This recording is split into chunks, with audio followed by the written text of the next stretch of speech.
나이가 이른이 넘으면 이제 뭐 특별한 걸 할 힘도 없고 하루하루 흘러가는 대로 살아야 한다고들 말합니다. 그런데 제가 수많은 어르신들을 만나고 그분들 삶을 길게 지켜본 뒤 내린 결론은 전혀 달랐습니다. 진짜 인생은 지금부터라는 것, 그리고 그 진짜 순간을 느낄 수 있는 사람은 의외로 용기가 아니라 그냥 한번 해보자는 가벼운 마음을 가진 사람이라는 것입니다. 우리는 평생 책임감에 눌려 살았습니다. 자식들 키우고 직장에서 눈치 보고 부모님 봉양하고 돈 벌어야 한다는 압박에 하루도 편하게 쉬지 못했던 시간이 반세기입니다. 어느 날 문득 거울을 보면 주름만 늘어난 것이 아니라 내가 언제 이렇게 늙어버렸지 싶은 허무함까지 밀려오죠. 그래서 많은 분들이 은퇴 후엔 힘이 쭉 빠져버립니다. 할 일도 없는 것 같고 무엇을 시작하기엔 늦은 것 같고 괜히 뭘 해도 서툴고 어색할 것 같고 젊은 사람들 사이에 끼면 민폐일까 걱정하게 됩니다. 하지만 제가 만나본 70대, 80대 선배들은 이렇게 말했습니다. 늦었다는 생각이 제일 늦는 생각이다. 지금 하는 것이 제일 빠르다. 이 말이 처음엔 그저 멋진 말처럼 들렸습니다. 그런데 그분들의 일상을 함께 지켜보니 단순한 말이 아니라 진짜 삶의 지혜였습니다. 어떤 78세 어르신은 평생 회사에 묶여 살다가 은퇴하자마자 일주일 동안 방에서만 TV를 보며 시간을 보냈다고 합니다. 그런데 아침에 밥을 먹고 소파에 앉아 있는데 질문 하나가 머릿속에 떠올랐답니다. 내가 이제 이렇게 늙어 죽을 때까지 소파에만 앉아 있을 건가? 그날 그분은 옷을 갈아입고 동네 공원을 단 10분 걸었어요. 그런데 그 10분이 일상을 완전히 바꿔놓았습니다. 바람이 불고 나무짚이 흔들리고 아이들이 웃고 떠드는 소리. 삶을 오래 쉬었던 사람에게 그 모든 장면이 새롭게 느껴진 거죠. 그분은 나중에 이렇게 말했습니다. 대단한 걸 해서 인생이 바뀐 게 아니라 그냥 나가보자 하는 마음 하나로 인생이 다시 시작됐다. 우리는 나이가 들면 자연스럽게 움츠러들고 작은 일에도 겁이 많아집니다. 나는 이걸 해본 적이 없는데 괜히 창피하면 어쩌지? 내가 할 수 있을까? 하지만 여러분 생각해 보세요. 우리는 이미 누구보다 많은 걸 이겨내며 살아온 사람들입니다. 가난도 버텨냈고 전쟁 같은 사회 변화도 견뎌냈고 자식 키우느라 잠 한숨 못 자고 살던 시절도 지나왔습니다. 그런 우리가 지금 와서 여행 하나, 식사 하나, 취미 하나 도전하는 것이 뭐 그리 대단한 일일까요? 70대 선배들은 한결같이 말합니다. 용기 있는 사람이 이기는 게 아니다. 그냥 해보는 사람이 이긴다. 이 말은 정말 깊습니다.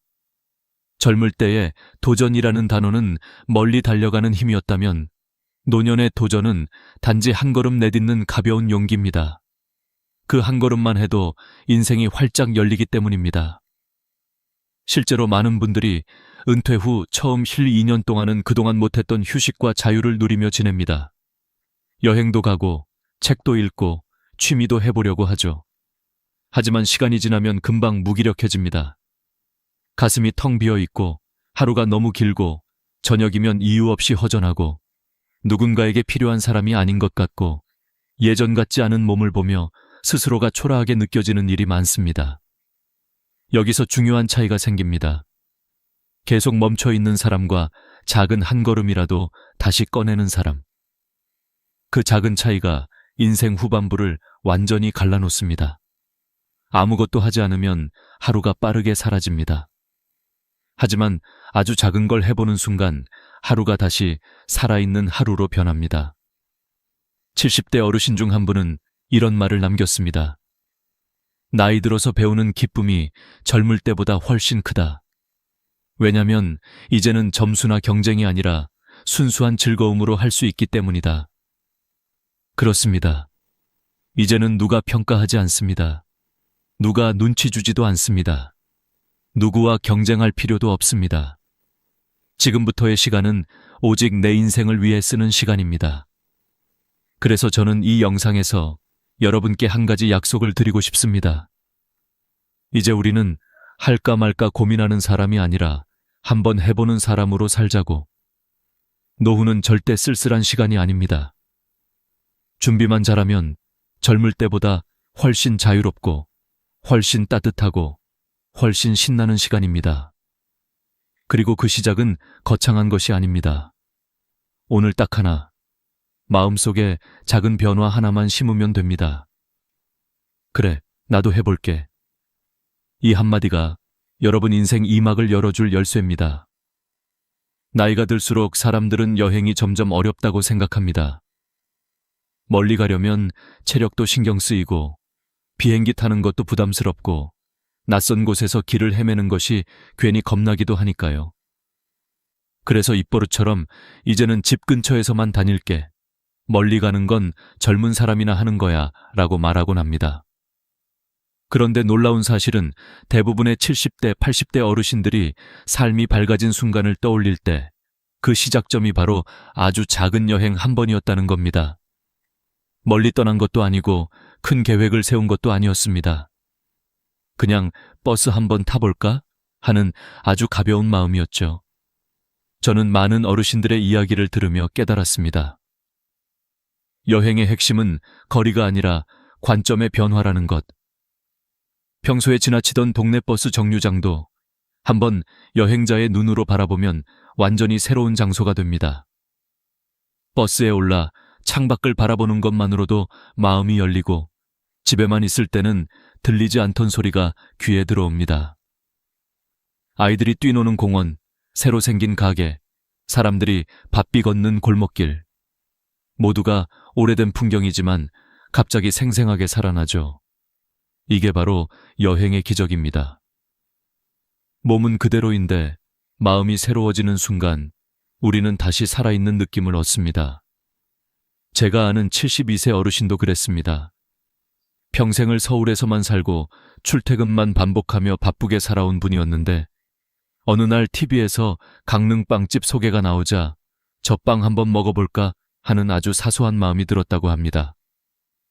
그 마음 하나로 아침에 눈 뜨자마자 배낭을 메고 기차역으로 향하셨죠. 목적도 없고 거창한 계획도 없었습니다. 그저 마음이 이끄는 대로 움직였을 뿐이었어요. 그런데 그 여행이 그분 인생의 전환점이 되었습니다. 강릉 바닷바람은 생각보다 차가웠고 빵집 앞에는 긴 줄이 있었고 따뜻한 커피 한 잔을 들고 바닷가를 바라보던 그 순간 그분은 속으로 이런 생각이 들었답니다. 나도 아직 살아있구나. 그 감정은 젊은 시절에 느꼈던 설렘과 아주 비슷했다고 합니다. 멀리 갈 필요도 없고 비싼 여행도 아니었습니다. 그저 내가 나를 데리고 나간 하루였던 겁니다. 나이가 들면 세상은 이미 다 보고 경험해 본 곳이라고 생각하기 쉽습니다. 하지만 실제로는 정반대입니다. 젊을 때는 바빠서 보지 못했던 것들, 시간이 없어서 관심조차 두지 못했던 풍경들이 나이가 들수록 더 깊게 보입니다. 동네 시장 한번 가도 그렇습니다. 그냥 채소 파는 곳 같지만 자세히 보면 손에 흙이 묻은 감자, 갓단파, 집에서 담근 고추장, 그리고 그 시장을 지켜온 사람들의 이야기가 다 보입니다. 젊은 날엔 분명 지나쳤던 것들인데 나이가 들면 그게 모두 소중하게 느껴집니다. 시골 장터도 마찬가지예요. 오일장에 가면 채소 냄새, 사람들의 웃음소리, 깽과리 소리, 시장 아주머니들의 구수한 말투가 뒤섞여 어릴 적 고향을 떠올리게 합니다. 시장 국밥 한 그릇이 거창한 호텔 뷔페보다 더 맛있게 느껴지는 건 음식 때문이 아니라 그 안에 담긴 삶의 기억 때문입니다. 실제로 연구에서도 노년층이 느끼는 행복감은 큰 변화가 아니라 일상의 작은 경험이 새로워질 때 가장 높아진다고 합니다. 새로운 장소에 가는 경험, 새로운 냄새를 맡는 경험, 새로운 소리를 듣는 경험. 이런 자극들이 뇌의 활성도를 높여 우울감을 줄여준다는 자료도 많습니다. 그러니 여행은 단순히 즐거움을 주는 게 아니라 뇌 건강까지 지켜주는 생활 습관입니다. 특히 가까운 여행은 더 좋습니다. 체력도 덜 들고 비용도 거의 안 들고 무엇보다 준비에 부담이 없습니다. 아침에 일어나 날씨가 좋으면 그냥 나가면 그게 여행입니다. 목적지도 정하지 않아도 됩니다. 버스가 어디로 가는지 궁금하면 그냥 타보는 것도 좋고, 기차역에 서 있다가 바로 떠나는 열차를 타도 됩니다. 이게 바로 나이 든 사람이 누릴 수 있는 진짜 자유입니다. 여행은 멀리 갈수록 좋은 것이 아닙니다. 사실 중요한 건 한 가지뿐입니다. 내가 오늘 집 밖으로 한 걸음 내디뎠는가?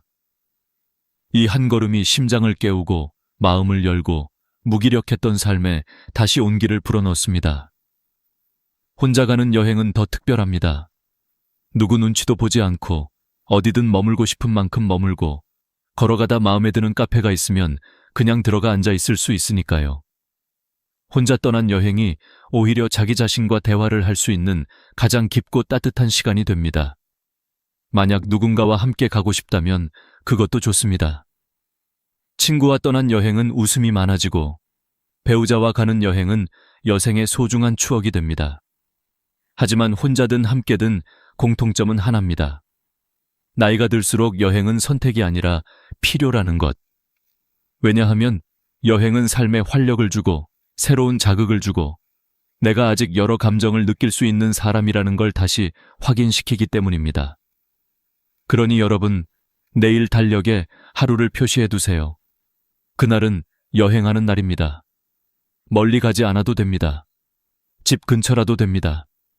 중요한 건 내가 지금부터 다시 살기 시작한다는 마음입니다.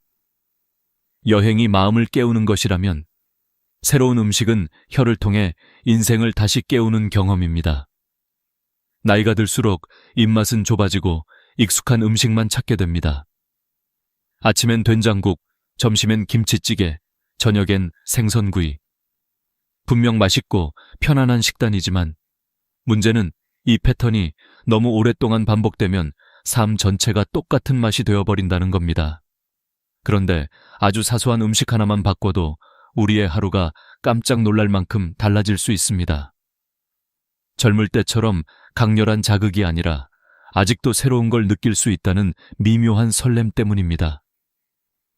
제가 만난 68세 아주머니의 이야기가 있습니다. 평생 매운 음식을 잘 못 드셔서 고춧가루 들어간 찌개, 매운 볶음류는 다 피하셨던 분이에요. 그런데 손녀가 할머니, 요즘 젊은 사람들은 마라탕 많이 먹어요. 한 번만 같이 가봐요. 하고 손잡아 끌고 갔습니다.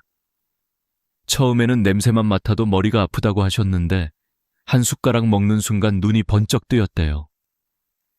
매운데 왜인지 계속 젓가락이 가는 신기한 맛.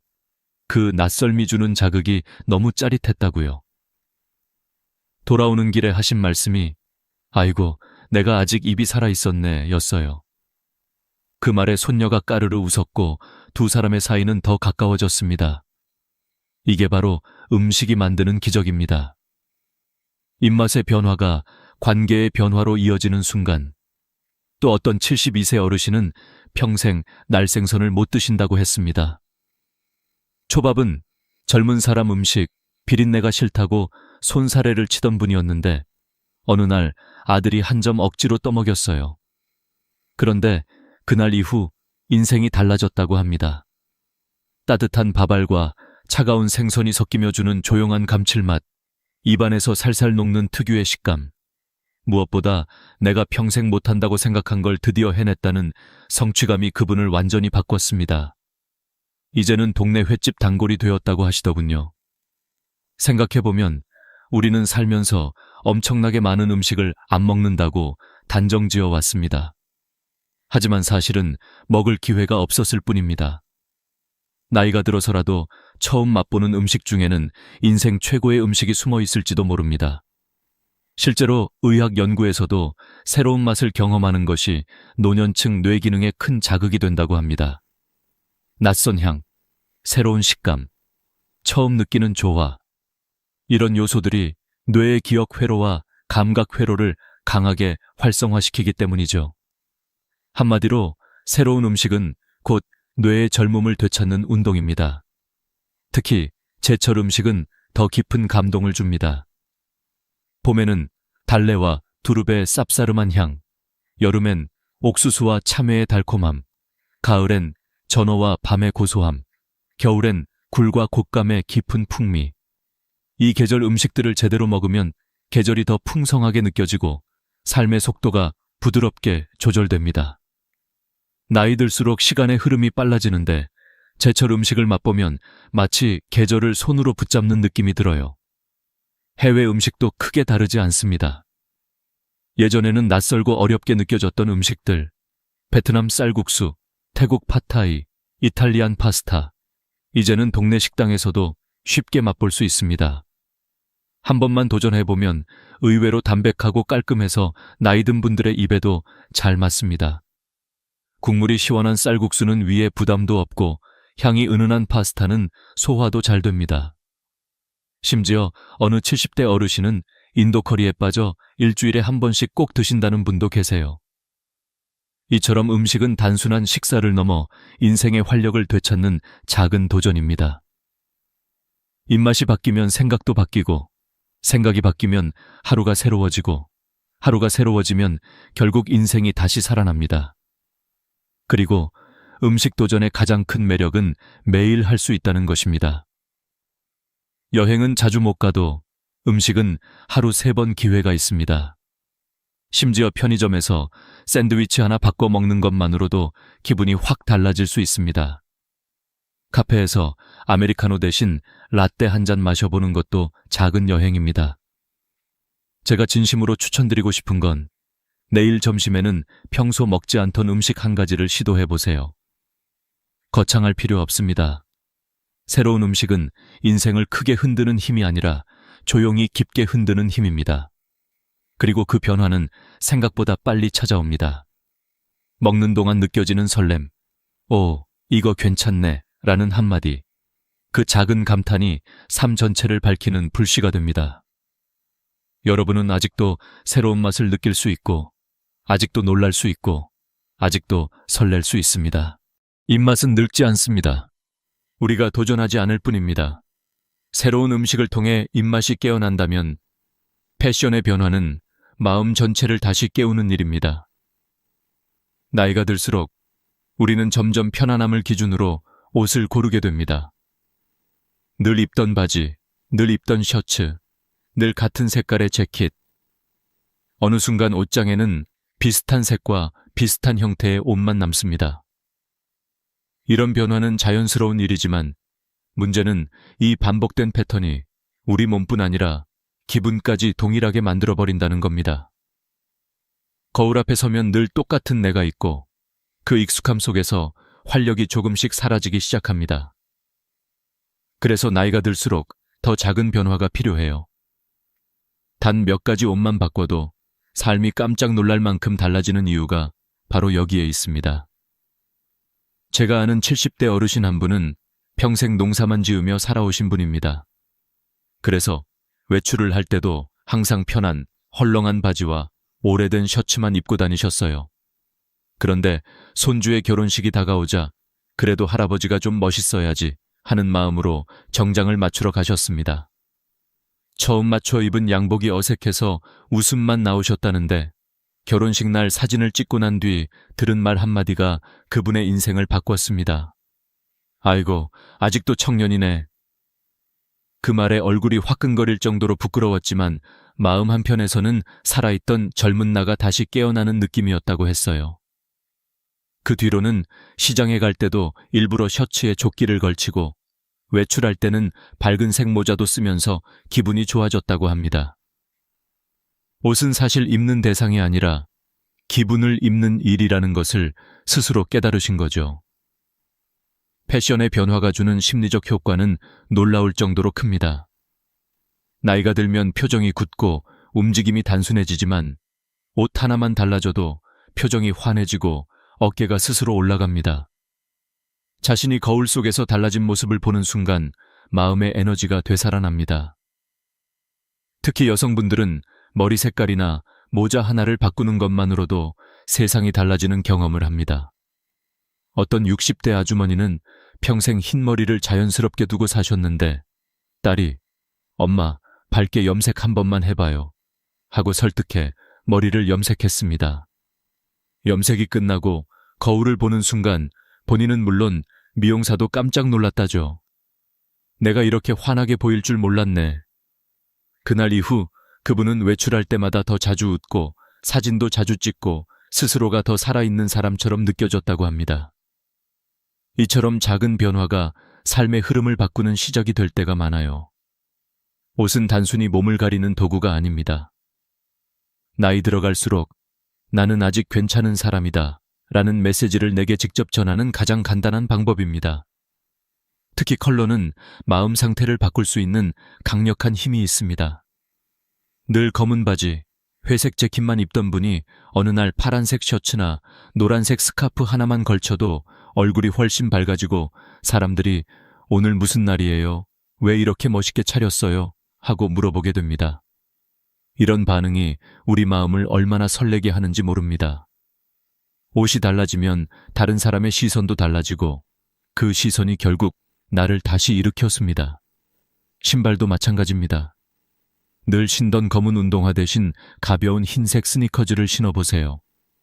많은 분들이 나이 들어서 흰 신발은 어울리지 않는다고 생각하지만 막상 신어보면 발걸음이 훨씬 가볍고 동안처럼 보이는 효과가 있습니다.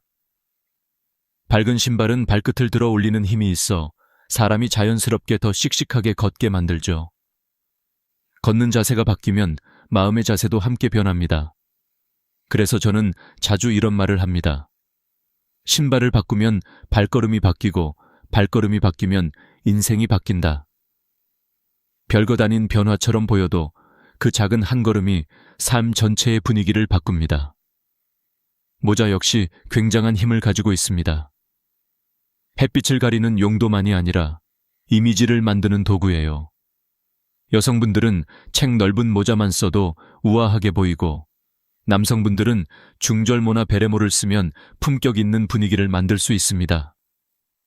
똑같은 옷을 입어도 모자 하나로 분위기가 달라지는 경험을 해보면 새삼 아직 이렇게 달라질 수 있구나 하는 기쁨이 생겨요.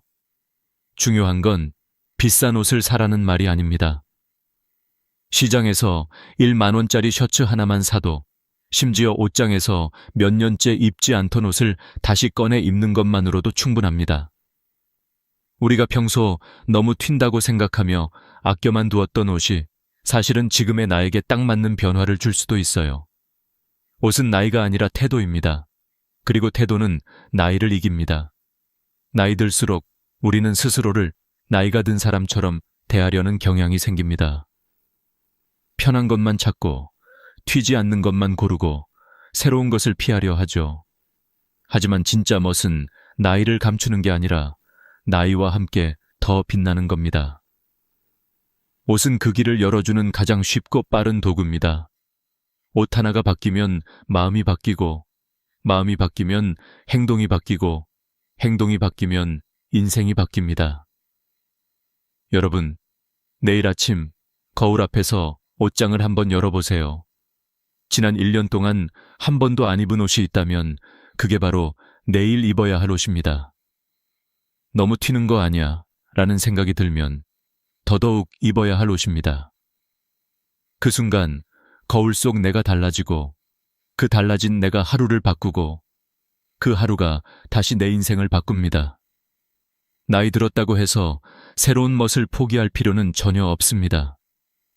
오히려 지금이야말로 다시 멋져질 시기입니다. 옷은 우리 삶을 가볍게 만들고 우리의 표정을 밝게 하고 우리 마음을 다시 살아있게 만듭니다. 오늘의 내가 어제와 다르다는 것, 그것만으로도 인생은 충분히 아름답습니다. 이제 옷차림으로 마음이 환해졌다면 이번에는 마음 깊은 곳에서부터 다시 뛰게 만드는 것이 필요합니다. 그게 바로 취미입니다. 많은 분들이 나이가 들면 새로운 것을 배우는 게 어렵다고 생각해요. 이 나이에 내가 뭘 해? 배워도 금방 잊어버릴 텐데 창피하면 어떡하지? 이런 생각이 앞서죠. 하지만 저는 분명하게 말씀드립니다. 나이 들어서 배우는 취미는 젊을 때 배우는 취미보다 훨씬 더 아름답습니다. 왜냐하면 지금은 누가 시켜서 배우는 것이 아니라 오직 내가 하고 싶어서 배우는 시간이기 때문입니다. 이 순수한 동기만큼 기쁜 일이 또 없어요. 처음 하는 게 주는 설렘, 그 조금의 두려움, 해낼 때의 뿌듯함. 이 세 가지는 나이가 들어도 절대 사라지지 않는 감정이고 오히려 나이 들수록 더 깊고 진하게 다가옵니다. 제가 아는 68세 할머니 한 분은 은퇴 후 집안일만 하다 보니 어느 날 갑자기 마음이 너무 공허했다고 합니다.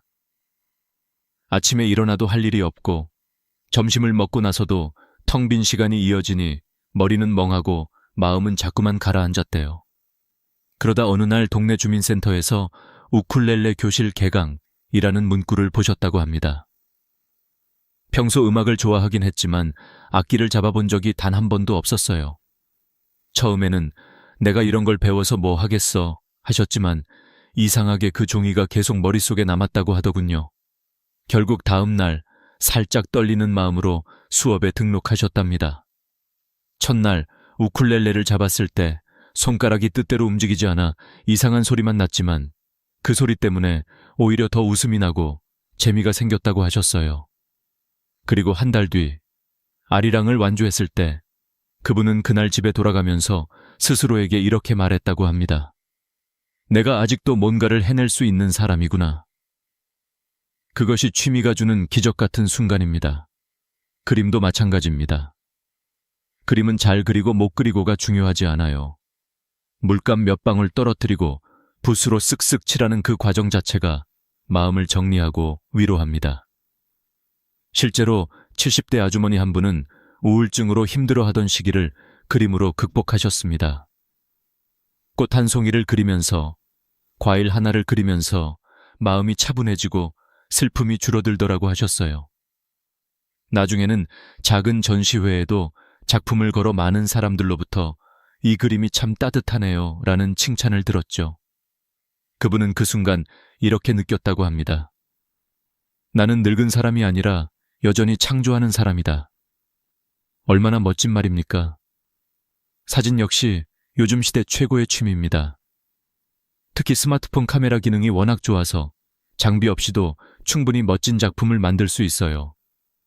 빛이 어디서 오는지, 얼굴을 어느 방향으로 돌리면 예쁜지, 어떤 배경이 잘 어울리는지 이런 것들만 배워도 사진이 완전히 달라집니다. 손주와 놀다가 한 장, 동네를 산책하다가 한 장, 꽃길에서 한 장 찍다 보면 그 사진들이 쌓여서 내 삶의 풍경이 됩니다. 나중에 그 사진들을 보면서 아, 내가 이때 이렇게 잘 살았구나 하는 감동을 스스로 느끼게 됩니다. 요즘 인기 많은 취미 중 하나는 플라워 클래스입니다. 꽃을 한 송이씩 만지고 향을 맡고 잎의 결을 느끼다 보면 자연스럽게 마음이 편안해집니다. 꽃은 계절마다 색도 향도 달라서 배울수록 끝이 없어요. 봄에는 프리지아, 여름에는 수국, 가을에는 국화, 겨울에는 동백. 계절에 따라 다른 꽃을 다루다 보면 내 삶도 사계절처럼 다채로워집니다. 집에 꽃 한 다발을 꽂아두면 방 안 전체가 밝아지고 그 꽃을 내가 직접 꾸몄다고 생각하면 하루가 더 특별해져요. 그리고 시대가 변하면서 요즘은 디지털 취미도 충분히 노년 취미가 될 수 있습니다. 많은 분들이 내 나이에 컴퓨터를 뭘 해? 라고 말하지만 사실 스마트폰 활용만 배워도 세상이 넓어집니다. 검색하는 법, 사진 자르는 법, 동영상 저장하는 법, 음악 찾는 법. 이런 사소한 것들을 배우는 것만으로도 나 자신이 훨씬 현대적이고 능력 있는 사람처럼 느껴집니다. 어떤 60대 아저씨는 주민센터에서 스마트폰 활용반을 들은 후 아주 작은 영상을 찍어 유튜브에 올리기 시작했어요. 처음에는 조회수가 몇 개 안 되었지만 댓글 하나가 달린 순간 그분은 완전히 다른 사람이 되었습니다. 와, 나도 누군가에게 영향을 줄 수 있구나. 이런 깨달음 하나가 하루를 바꾸고 인생을 다시 뛰게 만듭니다. 여러분, 취미는 단순히 시간을 보내는 행동이 아닙니다. 마음을 젊게 만드는 비밀이고 새로운 나를 발견하게 만드는 기회이며 나이 들어 잊어버린 설렘을 되찾는 통로입니다. 무엇을 하든 잘할 필요도 없습니다. 못하면 더 재미있고 서툰 만큼 더 배움이 생기고 틀릴 때마다 더 웃음이 생깁니다. 젊을 때는 결과를 위해 배웠다면 지금은 즐기기 위해 배우는 거예요. 그래서 지금이야말로 취미를 시작하기 가장 좋은 시기입니다. 여러분, 내일 아침 종이에 한번 적어보세요. 평생 해보고 싶었는데 못 해본 것. 악기든 그림이든 사진이든 글쓰기든 꽃이든 뭐든 상관없습니다. 하나만 고르고 이번 달 안에 시작해보세요. 시작하는 순간 그 설렘이 여러분의 인생을 다시 뛰게 만들 겁니다. 취미는 단순한 여가가 아니라 노년을 반짝이게 하는 가장 깊고 가장 순한 보약입니다. 퇴직 후의 삶에서 우리가 가장 두려워하는 건 사실 돈도 건강도 아닙니다. 진짜 가장 무서운 적은 고독입니다. 눈에 보이지 않고 소리도 없지만 마음을 서서히 잠식하는 것이 바로 외로움이죠. 많은 70대 선배들이 이렇게 말합니다. 돈은 줄어들어도 다시 벌 수 있지만 마음이 무너지면 다시 일어서기가 훨씬 어렵다. 그래서 인생 후반전에서 가장 중요한 건 외로움과 잘 지내는 법을 배우는 것입니다. 특히 직장에 몰두하며 살아온 남성분들은 퇴직 후에 갑자기 모든 인간관계가 사라지는 충격을 더 크게 받습니다. 회사에서 늘 사람을 만나고 회의를 하고 보고서를 주고받고 점심을 함께 먹던 시간이 사라지고 나면 하루가 너무 길어집니다. 아침에 눈을 떴는데 나를 기다리는 사람이 없다는 사실, 점심시간에 약속할 사람이 없다는 사실, 저녁이 되어 집안이 고요하기만 한 그 순간들이 마음을 더 깊게 가라앉게 만들죠. 특히 밤이 가장 어렵습니다. 낮 동안에는 억지로라도 움직이지만 해가 지고 혼자가 되면 고독이 문틈 사이로 스며들어오듯 조용히 마음 깊숙이 내려앉습니다. 그럴 때 많은 분들이 실수하는 게 있습니다. 바로 술로 외로움을 덮어버리는 것입니다. 한 잔 두 잔 마시다 보면 잠은 오지만 다음날 아침 머리는 무겁고 마음은 더 허전해지고 체력은 더 떨어지죠. 연구자료를 보면 60대 이후 술 의존도가 높아지는 가장 큰 이유가 혼자 있는 시간의 급증이라고 합니다. 그런데 고독을 줄이기 위해 선택한 술이 오히려 외로움을 더 크게 만드는 역설을 만들어내는 것이죠. 그래서 선배들은 말합니다. 외로움을 잊으려고 하지 말고 외로움을 다루는 법을 배워라. 이 말이 얼마나 깊은지 아십니까? 외로움은 피하는 순간 더 커지지만 마주하는 순간 작아집니다. 중요한 건 내가 내 삶을 다시 움직일 수 있는 작은 힘을 만드는 것입니다. 그 힘 중 하나가 바로 작은 루틴을 만드는 것입니다. 거창할 필요도 없어요. 아침에 일어나 창문을 열고 바람을 한 번 마시기, 20분 걷기, 하루에 커피 한 잔은 꼭 내가 좋아하는 카페에서 마시기, 하루 10분 책 읽기, 하루 1장의 사진 찍기. 이런 사소한 루틴들이 하루를 안정시키고 마음을 채우고 외로움이 자리할 틈을 줄여줍니다. 심리학 연구에서도 사람의 정서 안정은 큰 변화가 아니라 작은 반복에서 만들어진다고 합니다. 재미있게도 작은 루틴을 지키기 시작하면 자존감도 다시 살아납니다. 아, 내가 내 삶을 다시 움직이고 있구나. 이런 감정은 외로움을 이겨내는데 가장 큰 힘이 되어줍니다. 또 하나 중요한 건 누군가를 애써 붙잡지 않는 것입니다. 퇴직 후 인간관계가 줄어드는 건 자연스러운 일입니다. 직장 동료는 친구가 아니라 직업이 만든 인연일 뿐이었기 때문입니다. 그래서 선배들은 말합니다. 퇴직한 뒤 연락이 끊어졌다고 슬퍼할 필요 없다. 그건 자연스러운 정리일 뿐이다. 억지로 관계를 붙잡으려 애쓰기 시작하면 오히려 더 외롭고 더 초라해집니다. 대신 이런 마음으로 전환해야 합니다. 이제는 나와 잘 맞는 사람들만 남아도 충분하다. 삶은 70세가 넘으면 넓어지는 것이 아니라 더 깊어지는 방향으로 가야 합니다. 얕은 인연을 많이 붙잡는 것보다 깊은 인연 한두 개를 지키는 것이 훨씬 더 우리의 마음을 편안하게 합니다. 심리학에서 고독을 극복하는 가장 강력한 방법은 누군가와의 소속감이라고 말합니다. 그런데 그 소속감은 꼭 사람일 필요가 없습니다. 동네 산책 모임, 작은 독서 모임, 취미 모임, 지역 봉사, 주민센터 강좌, 이런 곳만 가도 사람들과 자연스럽게 이야기를 나누게 되고 그 작은 대화들이 내 마음을 환하게 밝히는 등불처럼 작동합니다. 70대 한 어르신은 이렇게 말했습니다. 나는 새 친구가 생긴 게 아니라 내 마음이 다시 열렸다. 결국 외로움을 이기는 건 사람의 수가 아니라 마음의 온도입니다. 마음이 닫혀 있으면 누구와 있어도 외롭고 마음이 열려 있으면 혼자 있어도 따뜻해집니다. 그리고 마지막으로 꼭 기억해야 할 것이 있습니다. 바로 내가 나를 더 좋은 사람으로 만들 책임을 갖는 것입니다. 퇴직 후의 시간은 남이 만들어주는 시간이 아니라 오롯이 내가 만들어가는 시간입니다. 나를 단단하게 만들어줄 책을 읽고, 나를 건강하게 만들어줄 운동을 하고, 나를 기쁘게 해주는 취미를 배우고, 나를 따뜻하게 해주는 사람과 시간을 보내고, 이 모든 선택들이 결국 외로움을 이기는 힘이 되고 노년을 가장 아름다운 시기로 만드는 바탕이 됩니다. 돈이 많아서 행복한 노년이 아니라 마음이 단단해서 행복한 노년입니다. 여러분, 인생은 60부터라는 말이 있습니다. 저는 조금 다르게 말하고 싶습니다. 인생은 내가 나를 다시 돌보기로 결심한 그 순간부터 다시 시작됩니다. 퇴직 후 길을 잃은 것 같아도 괜찮습니다. 누구나 처음 걷는 길이니까요. 하지만 한 걸음 한 걸음 내 속도로 걷다 보면 언젠가 마음이 편안해지고 외로움 대신 평온이 자리하게 됩니다. 지금 이 순간에도 여러분의 새로운 삶은 조용히 시작되고 있습니다. 여러분의 노년이 더 단단하고 더 따뜻하고 더 빛나는 시간으로 채워지길 바랍니다. 퇴직이라는 두 글자는 어느 날 갑자기 들이닥치는 폭설처럼 우리 삶을 덮어버립니다. 그동안 회사가 나를 필요로 한다는 확신으로 살아왔는데 어느 순간 그 자리에서 밀려나는 듯한 공허함이 몰려옵니다. 사람들은 퇴직을 자유라고 말하지만 정작 당사자에겐 낯선 침묵과 허전함이 더 크게 느껴지죠.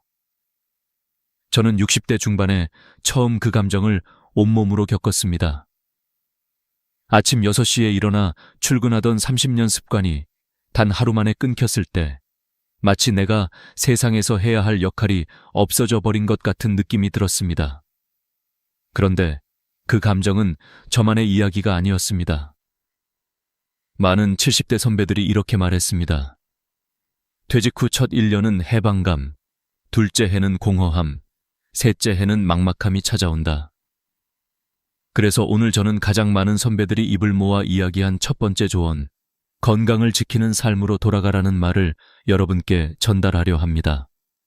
건강은 어느 날 갑자기 무너지는 법이 없습니다.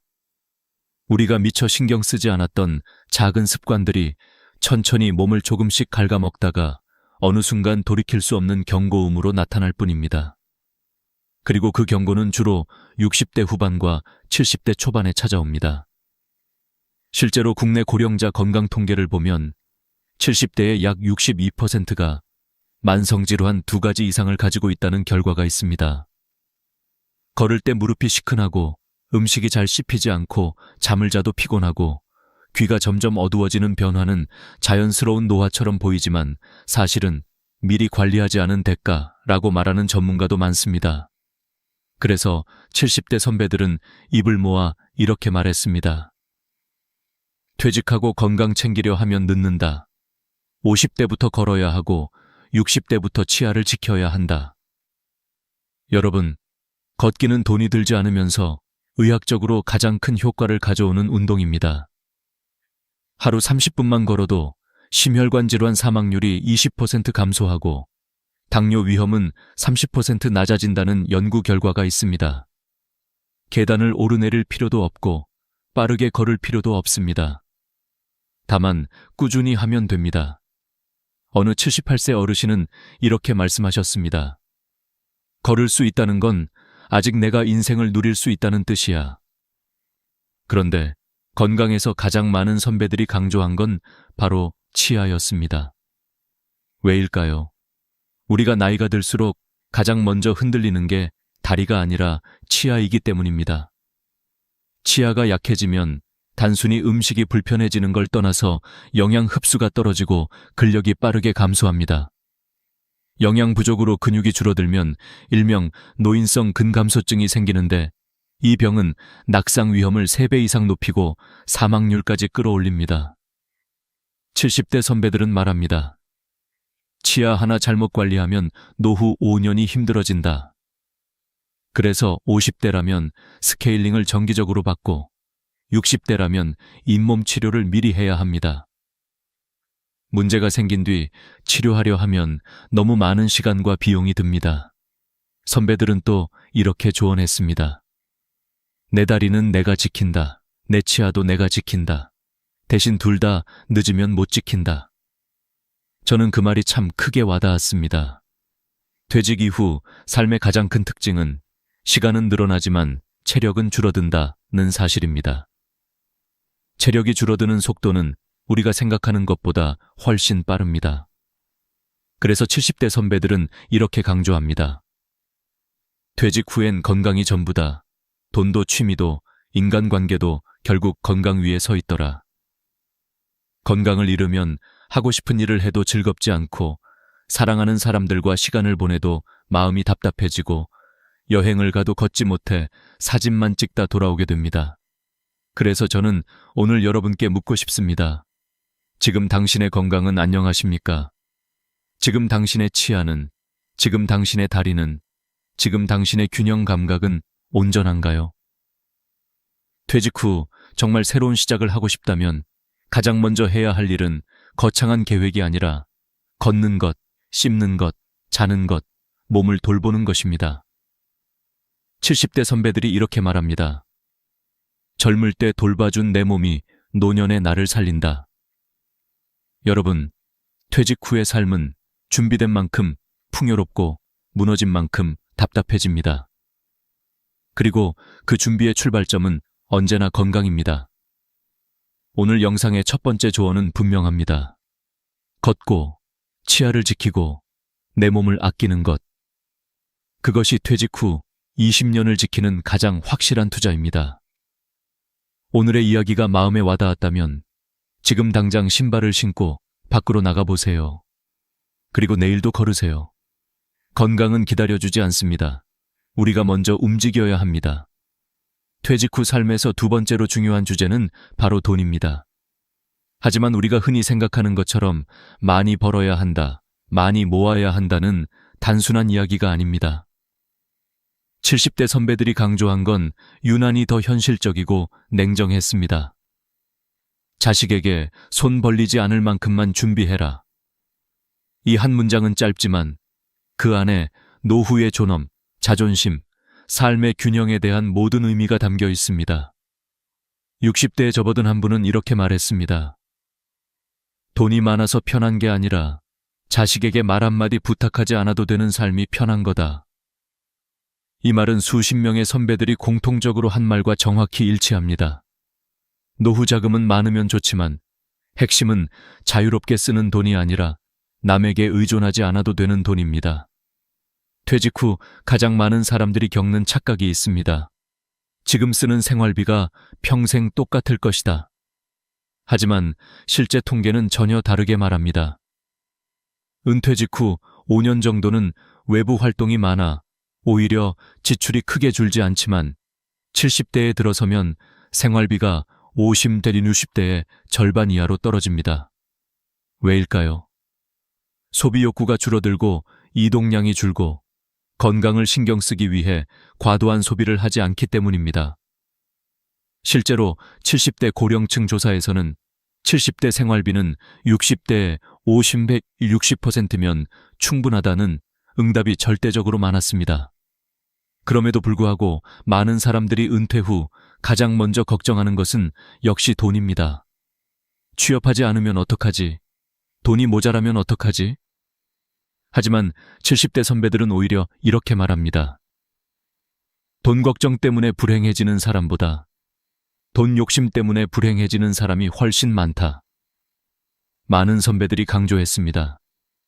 은퇴하고 돈 벌겠다고 욕심내면 인생이 망가진다. 60대에 들어선 많은 분들이 아직도 경제활동을 해야 한다는 압박을 느끼지만 지나치게 많은 노동과 무리한 투자로 삶의 균형을 잃는 경우가 적지 않다고 합니다. 그러면 노후 자금은 정확히 얼마나 필요할까요? 선배들의 대답은 놀라울 정도로 현실적입니다. 자식에게 손 벌리지 않을 정도면 된다. 이것이 가장 많았던 답입니다. 즉, 부자가 되라가 아니라 독립하라는 뜻입니다. 매달 연금이 들어온다면 그 금액에 맞춰 적절히 조절하며 살면 충분하다는 의미입니다. 그래서 선배들은 이렇게 조언합니다. 대출 없이 살 준비를 해라. 연금으로 생활 가능한 구조를 만들어라. 불필요한 소비 습관을 줄여라. 특히 대출은 노후 삶의 가장 큰 위협입니다. 6번째 70대에 대출이 남아있는 사람들 대부분이 그 빚 때문에 삶이 불안해지고 우울감이 증가한다고 말합니다. 한 선배는 이렇게 말했습니다. 대출은 노후의 족쇄다. 은퇴 전에 반드시 끊어라. 또 흥미로운 점은 70대 선배들이 돈을 썼을 때 가장 행복했다고 말한 순간은 여행, 취미, 손주 지원, 자기 배움이었습니다. 물건을 사는 소비가 아니라 경험과 관계에 쓰는 돈이었습니다. 나이가 들수록 물건보다 경험이 더 오래 남기 때문입니다. 또 하나 중요한 점은 실손보험입니다. 여러 선배들은 늦게라도 실손 하나는 꼭 들어라고 말합니다. 병원비는 나이가 들수록 예상보다 빠르게 증가하고 큰 질병 하나가 전체 노후 자금을 무너뜨릴 수 있기 때문입니다. 그런데 여기서 제가 개인적으로 가장 감동받은 조언이 하나 있습니다. 한 73세 선배가 이렇게 말했습니다. 돈은 모자라도 괜찮다.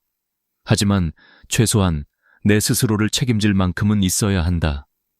그게 나이 들어 지키는 마지막 품이다. 이 말은 단순히 경제적인 조언을 넘어 노년의 인격과 자존심에 대한 이야기였습니다. 자식에게 부담 주지 않는 노후, 스스로를 돌볼 수 있는 노후, 누군가에게 미안해하지 않고 살 수 있는 노후. 이것은 돈의 크기보다 마음의 크기에 더 가까운 문제입니다. 그리고 한 가지 더, 70대 선배들은 이렇게 말했습니다. 돈은 많이 모으는 게 아니라 오래 쓰는 게 더 중요하다. 즉, 적절히 쓰면서 적절히 절약하고 건강을 잃지 않는 범위에서 즐기라는 뜻입니다. 여러분, 퇴직 후 삶은 돈이 많아서 편안해지는 게 아닙니다. 돈 때문에 후회하지 않는 삶이 편안한 삶입니다. 돈이 있어도 마음이 불안하면 그건 부자가 아니라 불행한 사람입니다. 그리고 돈이 조금 부족해도 마음이 편안하면 그건 가난한 게 아니라 자유로운 사람입니다. 오늘 이 이야기를 들으시면서 여러분도 한번 생각해 보시기 바랍니다. 지금 내 노후 자금은 안심할 만큼 준비되어 있는지, 지금의 소비는 버릴 것을 버리고 챙길 것을 챙기는 소비인지, 내가 앞으로 원하는 삶을 유지하기 위해 필요한 건 무엇인지. 퇴직 후 20년은 생각보다 긴 시간입니다. 그리고 그 시간 동안 가장 중요한 것은 부자로 사는 것이 아니라 자존심을 지키며 사는 것입니다. 70대 선배들은 말합니다. 노년에 가장 비싼 건 돈이 아니라 자유다. 여러분의 노후도 자유롭고 단단한 삶이 되기를 진심으로 바랍니다. 다음 부분에서는 선배들이 가장 많이 후회한 문제이자 가장 크게 강조한 외로움의 관리에 대해 이야기하겠습니다. 퇴직 후 인생에서 세 번째로 가장 중요하면서도 가장 많은 선배들이 이걸 미리 알았더라면 좋았을 걸 하고 후회한 문제는 바로 외로움입니다. 돈보다 무섭고 건강보다 더 조용하게 사람을 무너뜨리는 것, 그것이 바로 노년의 외로움입니다. 70대 선배들은 입을 모아 말합니다. 노년엔 돈이 부족해서 무너지는 게 아니라 함께할 사람이 없어서 무너진다. 실제로 많은 연구에서도 노년 우울증의 절대다수 원인이 경제적 문제보다 고립감이라고 밝혀졌습니다. 직장에서 40년을 헌신하며 살던 분들이 갑자기 퇴직 후 집에 머무르게 되면 사회적 역할이 사라지고 사람과의 접점이 급격히 줄어들면서 마음의 빈 공간이 생겨납니다. 63세 A씨의 사연처럼 여행도 해보고 책도 읽어보고 봉사활동도 해보지만 어느 순간 아무것도 재미없어지고 어떤 것도 가슴을 뛰게 하지 않는 시간이 찾아옵니다. 이 시기를 많은 선배들은 첫 번째 고독의 파도라고 불렀습니다. 그렇다면 이 고독의 파도는 왜 이렇게 무서울까요? 이유는 단순합니다. 준비되지 않은 고독은 사람을 무너뜨리지만 준비된 고독은 오히려 인생을 깊게 만들어주기 때문입니다. 퇴직 후 외로움을 잘 이겨낸 선배들은 공통점이 있습니다. 첫째, 퇴직 전부터 외로움을 대비해 사람 대신 할 일을 만들어 놓았다. 둘째, 혼자 있는 시간을 즐기는 법을 젊을 때부터 연습했다. 셋째, 자신만의 취미나 루틴을 반드시 하나 이상 갖고 있었다. 70대 선배들은 남자는 퇴직하고 나면 밖에서 부르는 사람이 없다고 말합니다. 직장에서의 인간관계는 친구가 아니라 동료일 뿐이라는 것도 강조합니다. 그러니 그것이 끊어졌다고 상심할 필요는 없습니다. 외로움의 문제는 누가 날 안 불러줘서가 아니라 내가 나 자신을 어떻게 돌보는지에서 출발합니다. 70대 선배들이 외로움을 이겨낸 가장 효과적인 방법은 의외로 아주 단순했습니다. 취미를 가져라. 그리고 취미는 반드시 혼자 할 수 있는 것부터 시작해라. 노년기의 취미는 누구와 함께 할 때보다 혼자 해도 외롭지 않은 활동일수록 안정감이 컸습니다. 선배들이 가장 많이 추천한 취미는 다음과 같습니다. 땀 흘리는 운동, 수영, 탁구, 요가, 걷기, 지역 커뮤니티 활동, 동호회, 노인센터 프로그램, 요리 배우기, 미술관, 박물관 탐방 이들은 단순한 취미가 아니라 고립을 막는 연결고리였습니다. 그 중에서도 지역 활동 참여는 외로움을 감소시키는데 매우 효과적이었습니다. 여러분도 잘 아시다시피 한국의 고령층은 지역사회와의 연결이 끊어지면 급격히 고독해지는 성향이 있습니다. 그래서 70대 선배들은 말합니다. 집 밖에 나가는 일이 건강관리만큼 중요하다. 실제로 매일 30분씩 사람을 만나거나 소통하는 사람들은 그렇지 않은 사람보다 우울증 위험이 40% 이상 낮았습니다. 또 하나 중요한 조언은 배우자 관계입니다. 70대 선배들이 인생에서 가장 소중한 사람으로 꼽은 1위는 압도적으로 배우자였습니다. 평생 사람을 만나고 헤어지고 친구들과 어울렸던 시절도 지나고 나면 결국 마지막에 남는 사람은 배우자뿐이라는 것입니다. 그래서 선배들은 말합니다. 젊을 때부터 부부 대화를 많이 해야 노년에 외롭지 않다. 부부 관계가 좋으면 하루가 안정되고 마음의 피로도 훨씬 줄어들며 생활 만족도는 크게 올라간다고 합니다. 그렇다면 혼자 있는 분들은 어떻게 해야 할까요? 선배들은 이렇게 조언합니다. 외로움을 두려워하지 말고 외로움을 관리하는 기술을 배우라. 혼자 사는 분들일수록 사회적 연결이 훨씬 더 중요합니다. 재취업을 해서 사람을 접하는 것도 매우 효과적인 방법입니다. 70대 선배 중엔 이렇게 말한 분도 있습니다. 출근하려고 매일 준비하는 그 과정 자체가 내 인생을 다시 살게 하더라. 재취업은 단순한 돈 문제가 아니라 리듬과 사람, 존재감을 회복시키는 역할을 합니다. 그런데 여기서 제가 가장 깊게 공감했던 조언이 있습니다. 70대 선배 한 분이 조용히 이렇게 말했습니다. 퇴직한 남자는 가만히 있으면 집안 분위기까지 가라앉힌다. 누군가 나를 챙겨주길 바라지 말고 내가 먼저 움직여야 한다. 이 말은 외롭지 않기 위한 가장 확실한 방법이 능동적인 삶이라는 점을 강조한 것입니다.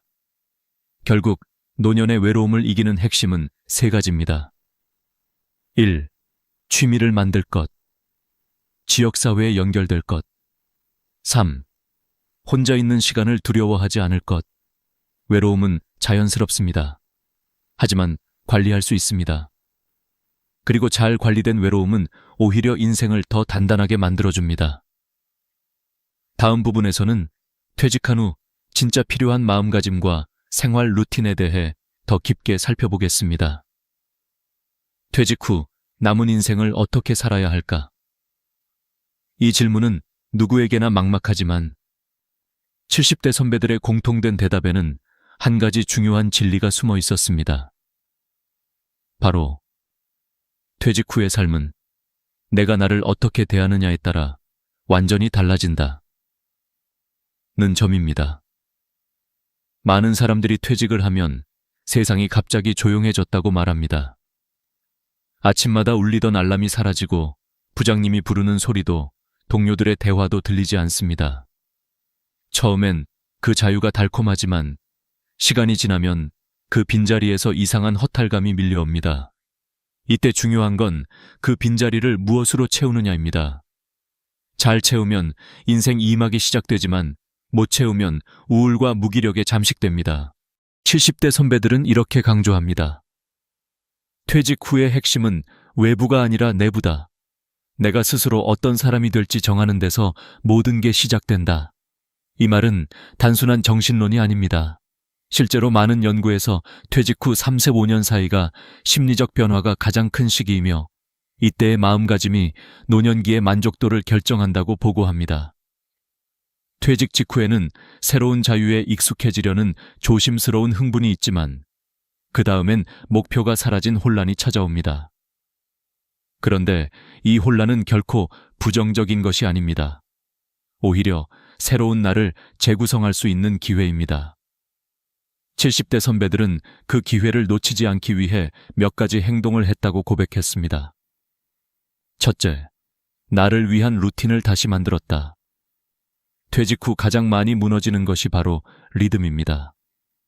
직장 생활은 누가 시키지 않아도 자동으로 루틴이 생기지만 퇴직 후엔 하루가 무질서하게 흐르기 쉽습니다. 그래서 선배들은 아침 기상 시간과 식사 시간, 운동 시간, 외출 시간을 정해놓고 지켰습니다. 이것만으로도 우울감이 3.40% 감소했다는 조사도 있습니다. 인간의 뇌는 예측 가능한 구조에서 안정감을 느끼기 때문입니다. 둘째, 잘 쉬는 법을 배웠다. 회사에 있을 때는 쉰다라는 개념이 늘 부족했습니다. 늘 피곤했고 늘 시간이 모자랐죠. 하지만 퇴직 후의 휴식은 다릅니다. 진짜 쉬기 위해서는 목적 없는 시간도 버텨내는 연습이 필요합니다. 어떤 선배는 이렇게 말했습니다. 처음엔 빈 시간이 두려웠는데 나중엔 그 시간이 나를 살렸다. 명상, 산책, 음악 감상 같은 아주 작은 외부 자극이 오히려 마음을 건강하게 만들었습니다. 셋째, 내게 맞는 인간관계를 골랐다. 직장에서는 원하든 원치 않든 다양한 관계 속에서 살아야 합니다. 하지만 퇴직 후엔 꼭 보고 싶은 사람들만 남습니다. 선배들은 말합니다. 퇴직 후 만나는 사람들은 전부 선택이다. 그래서 인간관계를 정리하는 과정이 반드시 필요합니다. 자존감을 낮추는 사람, 항상 비교하는 사람, 본인을 이용하려는 사람, 이런 관계와 멀어지는 것이 더 건강한 삶으로 이어졌습니다. 넷째, 자신에게 질문하는 시간을 만들었다. 퇴직 이후 가장 중요한 과정은 자신을 되돌아보는 것입니다. 나는 어떤 사람이고 싶은가? 앞으로의 20년을 어떻게 살고 싶은가? 무엇을 해야 후회하지 않을까? 이 질문들이 방향을 만들어줍니다.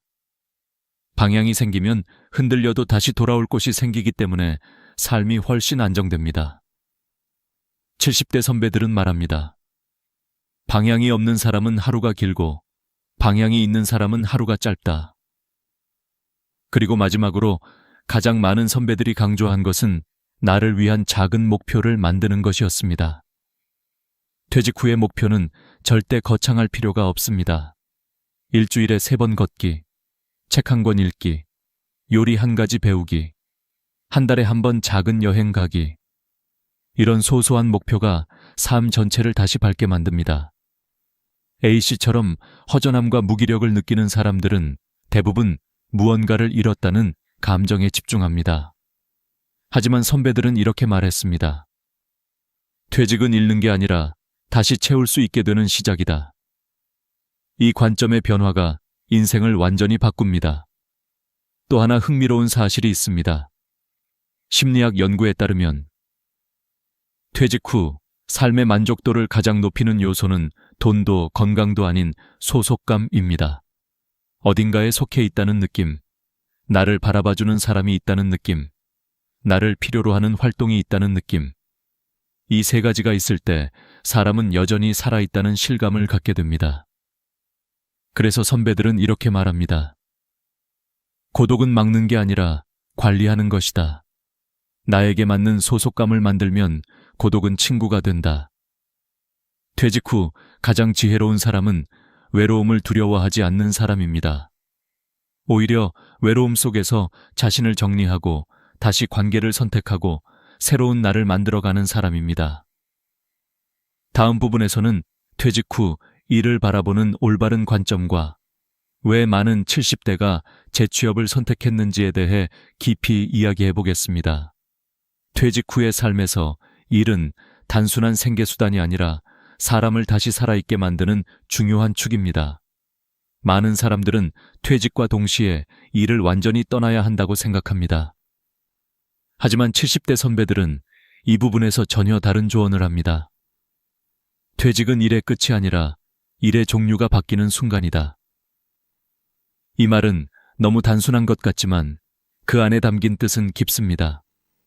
그들은 직장에서의 일이 끝났을 뿐 인간으로서의 역할과 목적은 끝나지 않는다고 말합니다.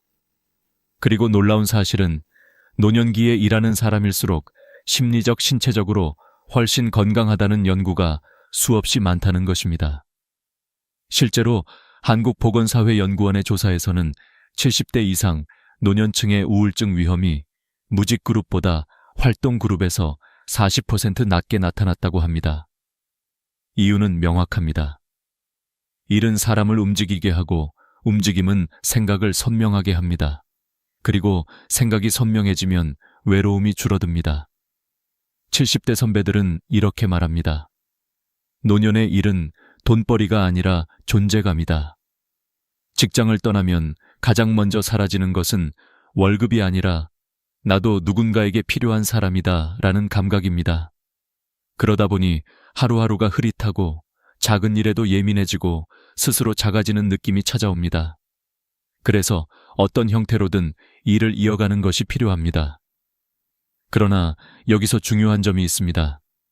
직장 때처럼 억지로 하는 일은 오래가지 않습니다. 퇴직 후의 일은 잘하는 일보다 하고 싶은 일, 이어야 합니다.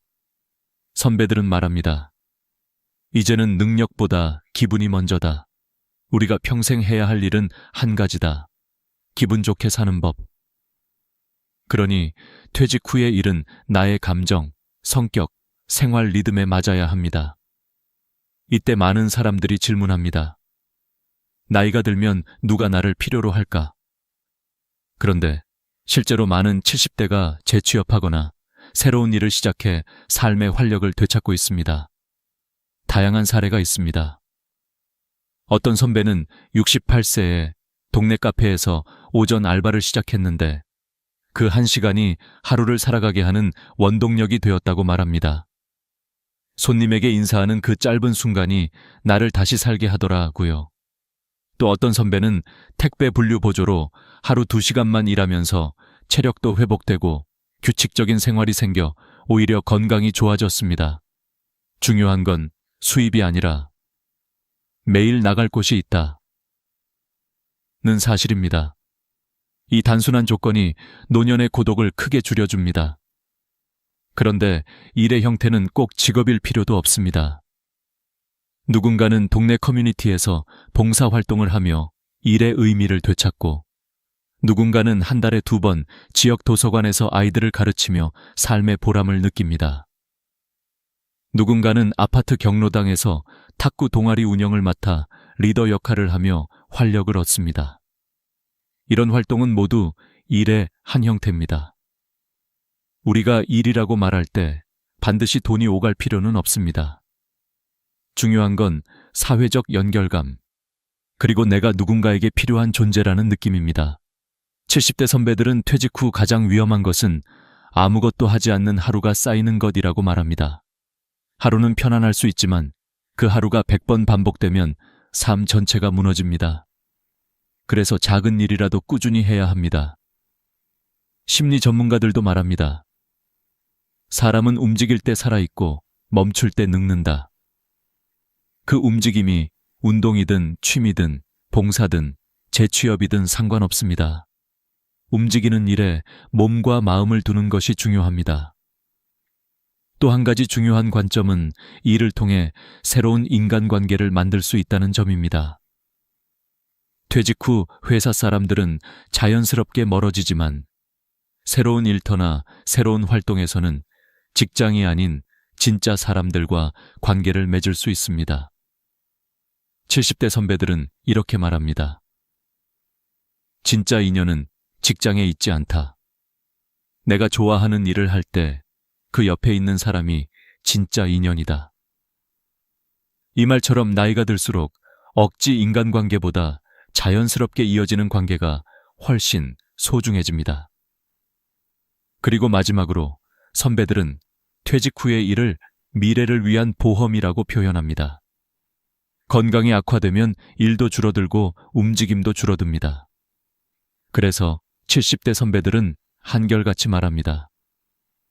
지금 할 수 있을 때 움직여라. 지금 할 수 있을 때 시작해라. 늦었다고 생각해도 노년의 시간은 충분히 길고 새로운 일들은 끝없이 많습니다. 결국 퇴직 후의 일은 나를 위해 살아가는 삶의 새로운 방식입니다. 강박도 부담도 없는, 그러나 나를 생기 있게 하는 인생 2막의 엔진입니다. 다음 마지막 부분에서는 이 모든 준비를 마친 후 남은 인생을 어떻게 바라봐야 하는지, 그리고 70대 선배들이 전해준 마무리 인생 조언을 이야기해드리겠습니다. 퇴직 후의 시간은 길고도 깊습니다. 누군가는 그 길을 외로움으로 채우고 누군가는 지혜와 평온으로 채웁니다. 70대 선배들은 말합니다. 인생은 퇴직 후가 더 길다. 그 긴 시간을 어떻게 쓰느냐가 나머지 인생의 품격을 만든다. 인생 후반은 앞부분처럼 바쁘지 않지만 그 대신 더 섬세하고 조용한 방식으로 우리를 성장시킵니다. 이 시기의 삶을 잘 보내려면 무엇보다 마음의 자세를 새롭게 정리해야 합니다. 아무리 돈을 준비하고 건강을 챙기고 취미를 만들어도 마음이 정돈되지 않으면 노년의 삶은 여전히 허전합니다. 그래서 70대 선배들은 퇴직 후 가장 중요한 것은 마음의 태도를 바꾸는 것이라고 말합니다. 인생 후반은 새로운 목표를 세우는 시기가 아니라 남아있는 삶을 더 깊게 즐기기 위한 관점 전환의 시기입니다. 퇴직 후에 많은 사람들이 빠지는 함정 중 하나는 비교입니다. 내 친구는 아직도 일하는데 나는 뭐 하고 있지? 저 사람은 손주들과 행복해 보이는데 나는 왜? 다들 바쁘게 사는데 왜 나만 멈춘 것 같지? 이렇게 비교가 시작되면 마음이 다치기 시작합니다. 그런데 선배들은 말합니다. 노년의 삶에는 비교라는 단어 자체가 필요 없다. 인생의 앞부분은 경쟁과 비교로 가득했지만 인생의 후반부는 경쟁에서 빠져나와야 비로소 평온을 찾을 수 있습니다.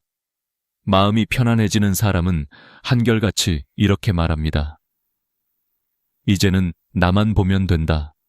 남이 아니라. 또 하나 중요한 태도는 관계를 바라보는 시선을 바꾸는 것입니다. 퇴직 후 인간관계는 자연스럽게 정리됩니다. 억지로 잡고 있어야 할 관계도 아니고 내 삶에 도움이 되지 않는 사람에게 매달릴 필요도 없습니다. 70대 선배들은 이렇게 이야기합니다. 나이를 먹는다는 건 억지 인연을 끊고 따뜻한 인연만 남기는 일이다. 그러니 떠나는 사람을 붙잡지 말고 오히려 조용히 보내주는 지혜가 필요합니다. 떠난 인연 때문에 마음을 상하는 대신 지금 내 곁에 남아있는 단 한 사람에게 더 깊은 마음을 쏟는 것이 훨씬 더 가치 있는 일입니다. 그렇다고 노년의 관계가 줄어드는 것이 무조건 나쁜 것은 아닙니다. 오히려 관계가 줄어들수록 진짜 필요한 관계만 남습니다. 그중 가장 중요한 관계는 배우자입니다. 70대 선배들에게 당신 인생에서 가장 소중한 사람은 누구입니까? 라고 물으면 열의 7은 배우자라고 답합니다. 이유는 단순합니다. 결국 노년의 가장 긴 시간을 함께 보내는 사람은 배우자이기 때문입니다. 그래서 선배들은 말합니다. 노년의 가장 지혜로운 사람은 배우자를 이해하려는 사람이다. 서로의 다름을 인정하고 작은 일에도 감사하고 대화를 꾸준히 이어가는 것이 노년의 안정감을 크게 지켜줍니다. 또 한 가지 중요한 부분은 기대치를 낮추는 것입니다. 많은 사람들이 자녀에게서 행복을 기대하다가 실망하고 인간관계에 기대하다가 상처받습니다. 하지만 나이가 들수록 기대치가 낮을수록 마음은 가벼워집니다. 기대가 적으면 실망도 적고 실망이 적으면 마음이 덜 상합니다. 그래서 선배들은 말합니다. 기대는 줄이고 감사는 늘려라. 그러면 마음은 항상 편하다. 작은 것에도 고마움을 느끼는 태도가 노년의 삶을 지탱하는 기둥이 됩니다. 그리고 마지막으로 중요한 태도는 자기 자신을 다시 발견하는 것입니다. 퇴직 후 많은 사람들이 자신을 잃어버립니다. 직장에서 남의 시간을 살아왔기 때문에 자신의 시간을 갑자기 어떻게 써야 할지 모르는 것이죠. 하지만 노년은 오히려 자기 자신에게 돌아갈 수 있는 황금 같은 시기입니다. 하고 싶었지만 못했던 일들, 배우고 싶었지만 미뤄둔 것들, 가고 싶었지만 바빠서 가지 못했던 곳들, 이 모든 것을 다시 시작할 수 있는 시기가 바로 지금입니다. 70대 선배들은 이렇게 말합니다. 노년의 행복은 거창한 데 있지 않다. 하루의 작은 기쁨 하나면 충분하다. 아침 햇살이 예쁘다든지, 걷는 길에서 작은 꽃을 발견했다든지, 아내와 마신 따뜻한 차 한 잔이 맛있었다든지, 이 작은 행복을 느끼는 사람이 노년의 진짜 부자입니다. 돈, 지위, 성취보다 더 중요한 것은 마음의 여유입니다. 마음이 여유로우면 하루가 평화롭고, 하루가 평화로우면 인생 전체가 따뜻해집니다. 마지막으로 70대 선배들의 조언을 하나로 정리하면 이렇습니다. 퇴직 후의 삶은 줄어드는 것이 아니라 깊어지는 것이다. 건강을 지키고 돈을 준비하고 외로움을 이겨낼 일과 취미를 갖는 것. 그리고 마지막으로 마음의 태도를 바르게 조정하는 것. 이 네 가지가 인생 후반의 품격을 결정합니다. 오늘 이야기의 마지막 문장을 선배들은 이렇게 남깁니다. 지금부터라도 삶을 두려워하지 말고 당신이 원하는 인생을 다시 써라. 남은 시간은 충분하고 새로운 길은 언제든 열려 있습니다. 당신의 노년이 더 깊고 더 단단해지기를 진심으로 바랍니다. 오늘도 끝까지 함께 해주셔서 감사합니다. 구독과 좋아요 눌러주시고 이 영상을 주변의 소중한 분들과 함께 나눠주신다면 더 많은 분들이 따뜻한 노년을 준비할 수 있을 것입니다. 퇴직도 아니고 큰 병도 아닌데 어느 날 갑자기 마음이 무거워지는 순간이 있습니다. 씨에게 그 순간은 67세가 되던 해 20년 넘게 함께한 친구들을 만나고 돌아오는 길에 찾아왔습니다. 학교 시절부터 이어져 온 정미경, 이순희, 박영자. 평생 친구라 믿었고 가족만큼 소중하다 여겼던 사람들이었습니다. 매주 토요일마다 만나 커피를 마시고 식사를 하고 등산을 하며 시간을 보냈습니다. 서로의 기쁨과 슬픔을 나누고 자식 문제, 집안일, 건강 걱정까지 모두 공유하며 친구는 평생 가는 것이라는 말을 믿고 살아왔습니다. 하지만 어느 날 카페에 앉아 친구들의 이야기를 듣는 동안 씨는 알 수 없는 피로감에 짓눌렸습니다. 미경은 딸의 이혼 이야기를 또다시 반복했고 순이는 며느리에 대한 불만을 끝없이 쏟아냈으며 영자는 결혼하지 않은 아들 이야기를 늘어놓았습니다. 대화는 늘 그랬습니다. 불평, 한숨, 비교, 걱정, 그리고 다시 불평. 놀라운 건 그 어느 누구도 서로에게 변화나 위로를 주지 못한 채 똑같은 말을 계속 반복한다는 사실이었습니다. 씨는 조용히 듣기만 했습니다. 자신의 이야기는 꺼낼 기회조차 없었고 말하려 해도 다른 사람의 불평이 끼어들었습니다. 3시간 가까이 앉아 있다가 집으로 돌아가는 길, 묘한 허전함이 가슴에 걸렸습니다. 왜 이렇게 피곤하지? 친구를 만나고 오면 기분이 좋아야 하는데. 씨는 스스로에게 물었지만 명확한 답은 떠오르지 않았습니다. 다만 분명한 건 이 만남이 점점 즐겁지 않다는 사실뿐이었습니다. 며칠 뒤 미경에게서 전화가 왔습니다. 토요일에 언제나처럼 볼까? 씨는 처음으로 거짓말을 했습니다. 이번 주는 좀 바빠. 특별히 바쁜 일은 없었습니다. 그저 만나고 싶지 않았을 뿐이었습니다. 거짓말을 하고 전화를 끊는 순간 마음이 한없이 가벼워지는 동시에 미안함이 몰려왔습니다. 20년 동안 단 한 번도 피한 적 없었는데 이제 와서 도망치듯 거리를 둔다는 것이 스스로도 낯설었습니다. 하지만 그 낯설미 이상하게 편안했습니다. 시간이 조금 더 지나자 순이가 단체 카톡방에 등산을 가자고 메시지를 보냈습니다. 씨는 답장을 하지 않았습니다. 마음이 무겁고 말 한마디도 하기 싫었습니다. 그러자 미경이 다시 물었습니다.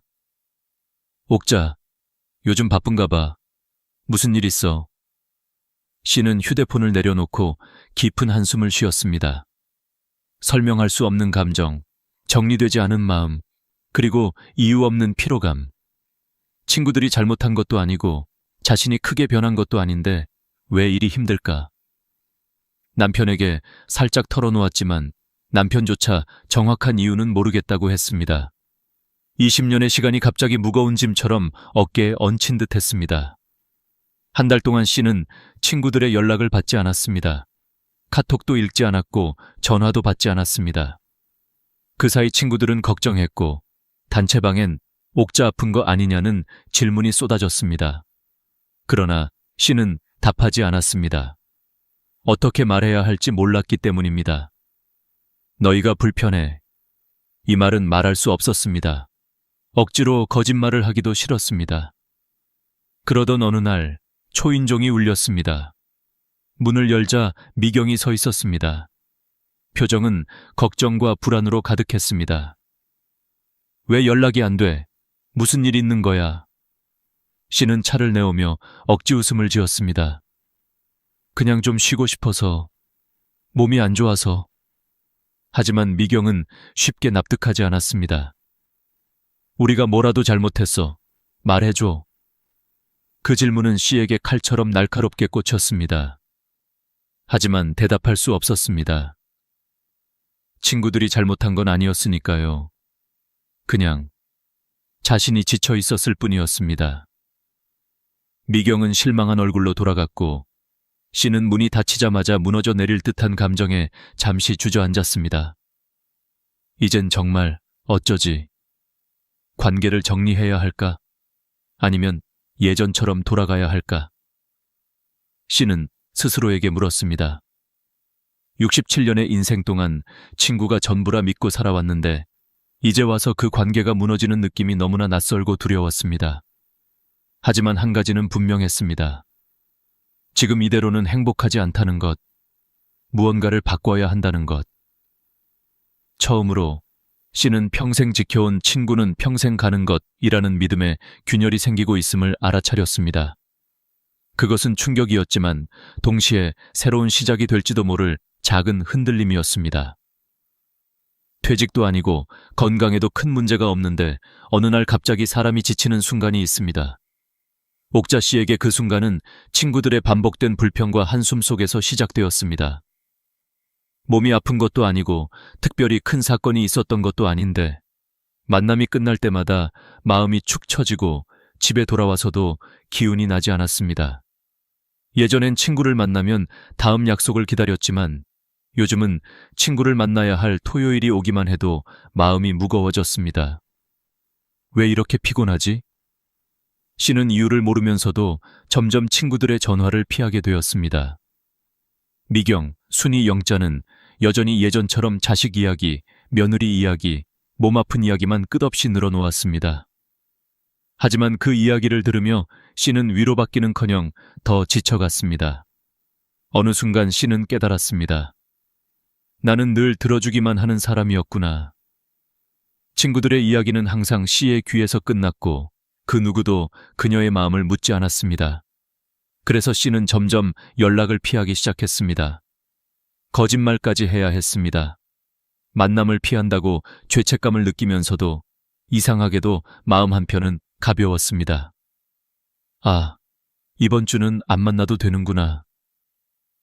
그렇게 한 주, 두 주, 한 달이 지났고 친구들에겐 씨의 침묵이 더 큰 걱정이 되었습니다. 단체 카톡방에는 옥자야 괜찮아? 아픈 건 아니지? 왜 연락이 안 돼? 라는 메시지가 쏟아졌지만 씨는 답을 하지 못했습니다. 마음이 답답했고 무언가를 말할 자신도 없었습니다. 그러던 어느 날 결국 일이 터졌습니다. 미경이 직접 집으로 찾아온 것입니다. 초인종이 울렸고 문을 열자 걱정으로 가득한 미경이 서 있었습니다. 도대체 왜 연락이 안 돼? 우리가 뭐 잘못했어? 말해줘. 미경의 눈빛엔 서운함과 불안이 가득했습니다. 씨는 차를 내오며 웃는 척했지만 손끝이 떨렸습니다. 그냥 요즘 좀 쉬고 싶어서. 하지만 미경은 쉽게 물러나지 않았습니다. 우리가 뭘 잘못했는지 말해줘. 그래야 우리가 고칠 거 아니야. 그 질문은 씨의 가슴을 깊이 찔렀습니다. 하지만 대답할 수 없었습니다. 미경이 잘못한 것도, 순희가 잘못한 것도, 영자가 잘못한 것도 아니었습니다. 그저 자신이 변한 것이었습니다. 그러나 그 변화를 설명할 말이 없었습니다. 미안, 그냥 혼자 있고 싶었어. 그 말밖에 할 수 없었습니다. 미경은 씁쓸한 표정으로 돌아갔고 씨는 문을 닫자마자 깊게 한숨을 내쉬었습니다. 이제 정말 어떻게 해야 하지? 계속 도망칠 수도 없고 다시 예전처럼 지낼 수도 없고 마음은 더 복잡해졌습니다. 결국 친구들과의 관계가 흔들리기 시작한 것입니다. 며칠 뒤 단체 카톡방에 또 메시지가 왔습니다. 다음 주 목요일 미경 생일 모임을 한다며 꼭 오라는 내용이었습니다. 가야 하나, 말아야 하나. 씨는 고민 끝에 참석하기로 했습니다. 피하고만 있을 수는 없었습니다. 생일날 씨는 식당에 들어섰고 친구들은 반갑게 맞이했습니다. 하지만 예전의 따뜻함은 없었습니다. 분위기는 어딘가 어색했고 친구들의 시선은 씨를 조심히 탐색했습니다. 식사가 시작되고 순희가 입을 열었습니다. 옥자야, 무슨 일 있는 거지? 한 달 넘게 연락을 안 하니까 우리도 걱정되잖아. 미경도 말했다. 우리 항상 토요일에 만나잖아. 갑자기 연락을 끊으면. 씨는 더 이상 도망칠 수 없다는 걸 알았습니다. 하지만 솔직하게 말할 용기도 없었습니다. 그저 짧게 대답했습니다. 그냥 요즘 혼자 있고 싶었어. 그 말은 순식간에 분위기를 얼어붙게 만들었습니다. 씨도 알았습니다. 친구들이 듣고 싶었던 대답이 아니라는 걸. 식사가 끝나고 미경이 씨를 따로 불렀습니다. 우리 뭐 잘못했어? 말해줘. 아프게 한 게 있다면 고칠게. 미경의 눈동자는 흔들렸습니다. 진심이 느껴졌습니다. 하지만 씨의 마음도 진심이었습니다. 미안해. 그냥 예전하고 달라졌어. 나도 왜 그런지 모르겠어. 그 한마디가 미경에게는 일종의 선고 같았습니다. 미경은 말없이 고개만 끄덕였고 두 사람 사이에는 설명할 수 없는 벽이 생겼습니다. 집으로 돌아가는 길, 씨는 남편에게 모든 이야기를 털어놓았습니다. 남편은 조용히 고개를 끄덕이며 말했습니다. 그럴 수 있지. 사람도 변하고 관계도 변하는 거야. 20년이라고 다 유지되는 건 아니야. 억지로 맞추다 보면 더 힘들어져. 그 말은 씨의 가슴에 깊이 박혔습니다. 평생 가야 한다고 믿었던 건 사실 내 생각이었을 뿐일까? 다음 날 씨는 혼자 카페에 갔습니다. 조용히 창가에 앉아 커피를 마셨습니다. 친구들과 있을 때는 들리지 않던 새소리, 바람소리가 들렸습니다. 아무도 불평하지 않았고 누구도 그녀에게 기대지 않았습니다. 그 조용함이 처음엔 낯설었지만 점점 편안해졌습니다. 아, 나 이런 시간이 필요했구나. 씨는 마음 깊은 곳에서 처음으로 무언가가 풀려가는 느낌을 받았습니다. 그날은 시의 삶이 서서히 변하기 시작한 첫 번째 날이었습니다. 옥자 씨의 삶이 변하기 시작한 건 아주 작은 균열에서였습니다. 단지 친구들의 불평이 지겨워졌다는 이유 하나였지만 그 감정은 생각보다 더 깊고 오래된 것이었습니다. 평생 좋은 사람으로 살아온 사람이 어느 날 갑자기 변하는 일은 없습니다. 오랜 시간 쌓여왔던 감정이 어느 순간 넘쳐 흐르는 것뿐입니다. 그래서 미경, 순희, 영자와의 갈등도 실은 갑작스럽게 생긴 일이 아니었습니다. 시의 마음속에서는 오래전부터 피로가 자라고 있었고 이제야 비로소 그녀 자신이 그 사실을 인정하게 된 것입니다. 카페 창가에 앉아 혼자 커피를 마시던 그날, 씨는 처음으로 외로움 대신 평온을 느꼈습니다. 누구의 눈치도 보지 않아도 됐고 억지로 맞춰주는 대화도 필요하지 않았습니다. 그저 커피 향이 좋았고 창밖의 햇빛이 따뜻했습니다. 혼자 있어도 괜찮네. 그 순간 씨는 깨달았습니다. 자신이 평생 믿어왔던 친구는 평생 가는 것이라는 말이 이제는 더 이상 자신의 삶에 맞지 않는다는 것을. 관계에도 계절이 있고 사람도 나이와 상황에 따라 달라진다는 것을. 시간이 흘러 하루 이틀 그리고 몇 주가 지났습니다. 친구들과의 연락은 완전히 끊어졌고 단체방의 소란도 사라졌습니다. 처음엔 그 고요함이 이상하게 느껴졌지만 점점 씨는 그 침묵이 주는 자유로움에 적응해 갔습니다. 아침 산책을 하며 주변 풍경을 느긋하게 바라보는 시간이 늘어났고 누구와도 비교하지 않는 차분한 일상이 찾아왔습니다. 그러나 씨의 삶을 진짜로 바꾼 건 어느 날 카페에서 우연히 만난 여성 은숙 씨였습니다. 69세 혼자 사는 사람이었지만 표정은 밝고 마음가짐은 단단해 보였습니다. 두 사람은 처음 만났지만 대화는 놀라울 정도로 자연스러웠습니다. 불평도 없었고 서로에게 의무도 없었고 억지로 위로를 강요하지도 않았습니다. 그냥 편안했습니다. 혼자 있어도 평화로워요. 은숙 씨의 그 말은 씨의 마음을 깊이 울렸습니다. 외로워도 괜찮다. 불편함을 참고 억지로 남을 붙잡는 것보다 나은 삶도 있다. 그날 이후 은숙 씨는 씨에게 새로운 인연이 되어 주었습니다. 오래 알지 못했지만 편안했고 부담스럽지 않았고 마음이 따뜻해지는 관계였습니다. 그동안 씨는 오래 알았다는 이유 하나로 관계를 유지해왔지만 은숙 씨를 만나면서 깨달았습니다. 관계는 길이가 아니라 편안함이구나. 어느 날 은숙 씨의 제안으로 씨는 동네 문화센터 수채화 교실에 나가보기로 했습니다. 평생 그림과는 거리가 멀었지만 이상하게도 색을 고르고 붓을 드는 일이 재미있었습니다. 종이에 물감이 스며드는 모습을 보며 마음도 고요해졌습니다. 반짝반짝한 새 취미는 씨의 하루를 풍성하게 채워주었습니다. 수채화 교실에는 다양한 사람들이 있었습니다. 혼자 사는 사람, 남편과 함께 온 사람, 은퇴 후 무료함을 느껴온 사람. 씨는 그들과 자연스럽게 대화를 나누었고 그 대화에는 불평이나 비교가 없었습니다. 누구도 자신의 아픔을 강요하지 않았고 누구도 상대에게 부담을 지우지 않았습니다. 아, 이런 관계도 있구나. 시간이 흐를수록 씨는 더 크게 변화했습니다. 아침엔 산책, 점심엔 수채화, 저녁엔 남편과 조용한 대화. 예전엔 생각도 못했던 차분하고 고요한 일상이었지만 그 일상이 씨에게는 더없이 소중했습니다. 특히 누구에게도 기대지 않는 시간들이 그녀의 마음을 단단하게 다져주었습니다. 어느 날 은숙 씨가 씨를 보며 말했습니다. 요즘 얼굴이 환해졌어요. 처음 봤을 때랑 완전히 달라요. 씨는 웃었습니다. 나도 그래 보여? 그럼요. 뭔가 자유로워졌어요. 자유. 씨는 그 말이 참 좋았습니다. 친구 관계에서 벗어난 것이 자유라는 걸 이제야 알게 된 것입니다. 20년을 함께한 친구들을 떠나보낸 것은 분명 아픈 일이었습니다.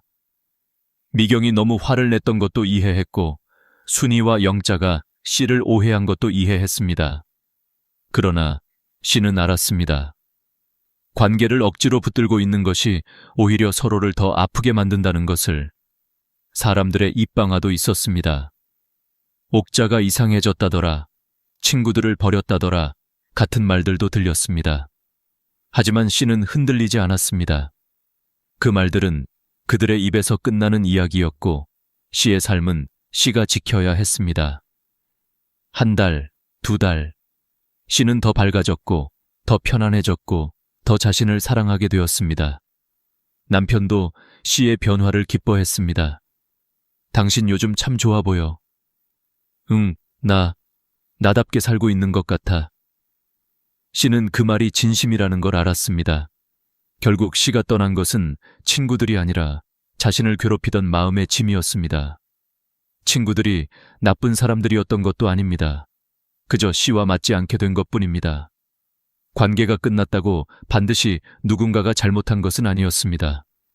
단지 서로의 시간이 끝났을 뿐이었습니다. 어느 날 서랍 속에서 예전 친구들과 찍은 사진이 나왔습니다. 젊을 때 등산 가서 찍은 사진, 웃고 있는 얼굴들. 씨는 잠시 사진을 바라보다가 조용히 미소를 지었습니다. 그래, 그 시절엔 참 고마운 사람들이었지. 그리고 깨달았습니다. 그 시절엔 소중했지만 지금은 아닐 수도 있다는 것을. 인연은 변할 수 있고 그 변화를 인정하는 것이 어른의 삶이라는 것을. 씨는 사진을 다시 조용히 서랍에 넣었습니다. 추억은 남기되 붙들지는 않기로.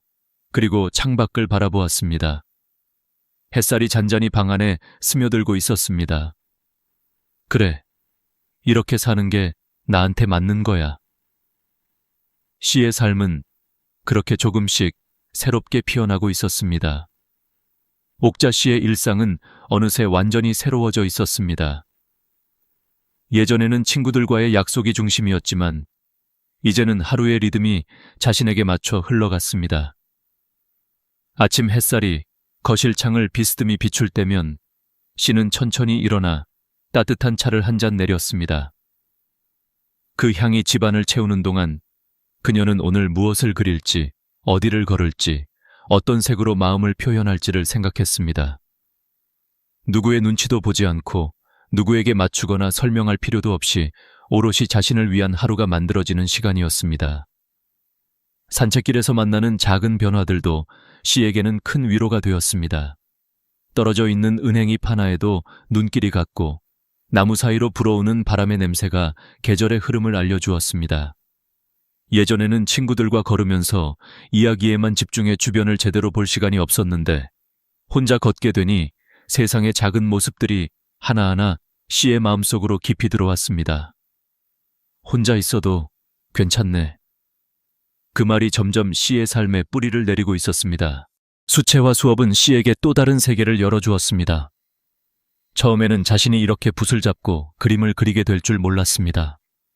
하지만 물감이 종이 위에서 퍼져가는 순간 씨의 마음속 어지러웠던 생각들도 함께 번져 사라지는 듯했습니다. 물의 움직임은 예측할 수 없었고 그 흐름에 따라 색깔이 만들어지는 과정은 늘 새롭고 설레었습니다. 그 색 참 따뜻하네요. 선생님의 칭찬 한마디가 씨의 마음을 밝게 비추었습니다. 그동안 씨는 남의 말을 들어주고 남을 위로하는 역할에 익숙했습니다. 하지만 누군가에게 인정받는 경험은 오랜만이었고 그 따뜻함은 새벽 햇살처럼 조용히 씨의 마음을 데웠습니다. 은숙 씨와의 관계도 깊어졌습니다. 자주 만나지만 부담스럽지 않았고 적당한 거리가 유지되는 편안한 관계였습니다. 둘은 수업이 끝난 뒤 종종 작은 카페에 들러 서로의 그림을 보여주기도 했습니다. 이 부분의 색이 정말 예뻐요. 씨 그림은 바람 소리가 들리는 것 같아요. 대화는 늘 긍정적이었고 서로의 마음을 가볍게 만드는 힘이 있었습니다. 은숙 씨 역시 친구 관계로 상처를 받은 적이 있었기에 씨의 이야기를 이해하고 공감할 수 있었습니다. 그래서 더 편했습니다. 억지 위로나 조언이 아닌 그냥 있는 그대로의 이야기를 나누는 관계가 씨에게는 처음 있는 경험이었습니다. 씨는 점점 깨닫고 있었습니다. 친구란 오래 알았다고 좋은 게 아니라 마음이 편안한 사람이 진짜 친구라는 것을. 그러나 변화는 늘 마음 한편에 약간의 불안을 남기곤 합니다. 어느 날 옥자 씨는 장보러 마트에 갔다가 순희와 마주쳤습니다. 순간 씨의 발걸음이 멈췄습니다. 순희는 씨를 보더니 얼굴을 굳히고 모른 척 지나갔습니다. 단 몇 초였지만 씨의 가슴은 묵직하게 내려앉았습니다. 20년을 함께한 시간이 있었기에 마음 한편이 아리지 않을 수 없었습니다.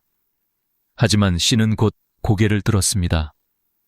이제는 나도 나를 지켜야 해. 순희가 씨의 선택을 이해하지 못해도 괜찮았습니다. 그들의 시간을 완전히 부정하는 게 아니라 이제는 각자의 길을 가는 것뿐이라는 걸 씨는 알고 있었습니다. 그날 밤 남편에게 그 이야기를 하자 남편은 조용히 씨의 손을 잡았습니다. 사람은 변하고 관계도 변하는 거야. 당신이 힘들면 멀어지는 게 맞지. 남편의 말은 씨에게 큰 위로가 되었습니다. 오래된 관계를 잘라내는 건 결코 쉬운 일이 아닙니다. 그러나 씨는 자신을 위해 용기를 냈다는 걸 잘 알고 있었습니다. 시간이 조금 더 흐르자 씨의 마음은 괴로움보다 평온함이 더 많아졌습니다. 수채화를 그리는 시간이 길어졌고 작품도 하나둘 늘었습니다. 집안 벽에 붙여진 자신의 그림들을 보면서 씨는 생각했습니다. 나도 이렇게 뭔가를 만들어낼 수 있구나. 손끝에서 시작된 색채들이 나만의 풍경이 되고 나만의 감정이 되는 놀라운 경험은 씨의 자존감을 단단하게 세워줬습니다. 당신 요즘 참 행복해 보여. 남편의 말처럼 씨는 이전보다 훨씬 밝았습니다. 억지 미소가 아니라 진짜 웃음을 짓는 날이 많아졌습니다. 그동안 평생 남을 챙기며 살아온 씨는 처음으로 자신을 챙기고 있었습니다. 그러던 어느 날 은숙 씨가 여행을 제안했습니다. 강릉 가볼까요? 바다 보고 오면 좋겠어요. 예전 같았으면 씨는 부담부터 느꼈을 것입니다.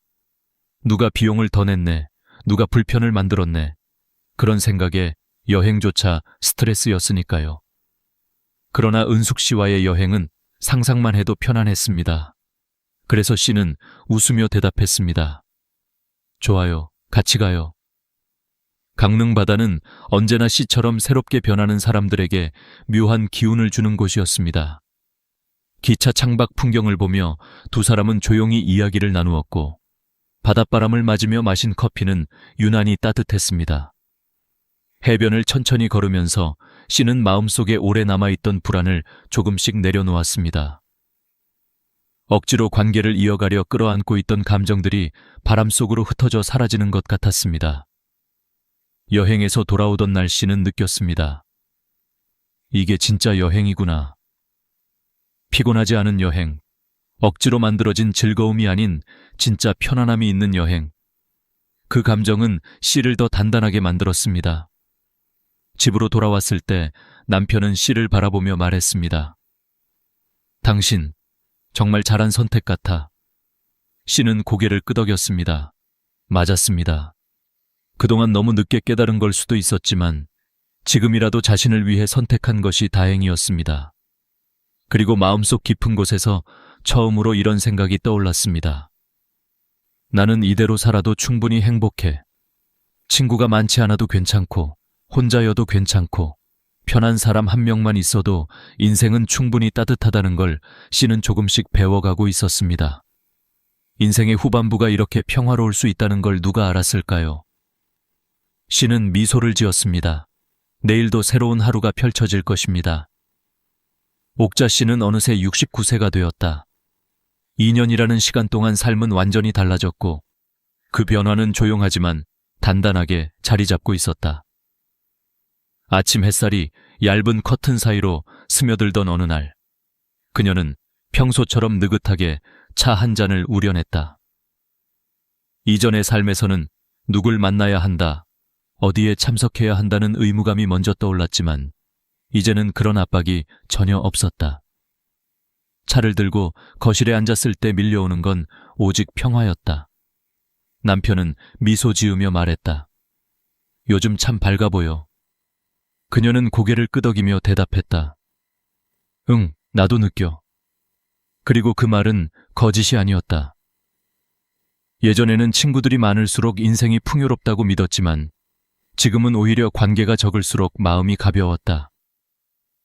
세월 속에서 억지로 이어온 관계보다 자연스럽게 맞닿는 평온함이 더 소중하다는 것을 깨달았기 때문이다.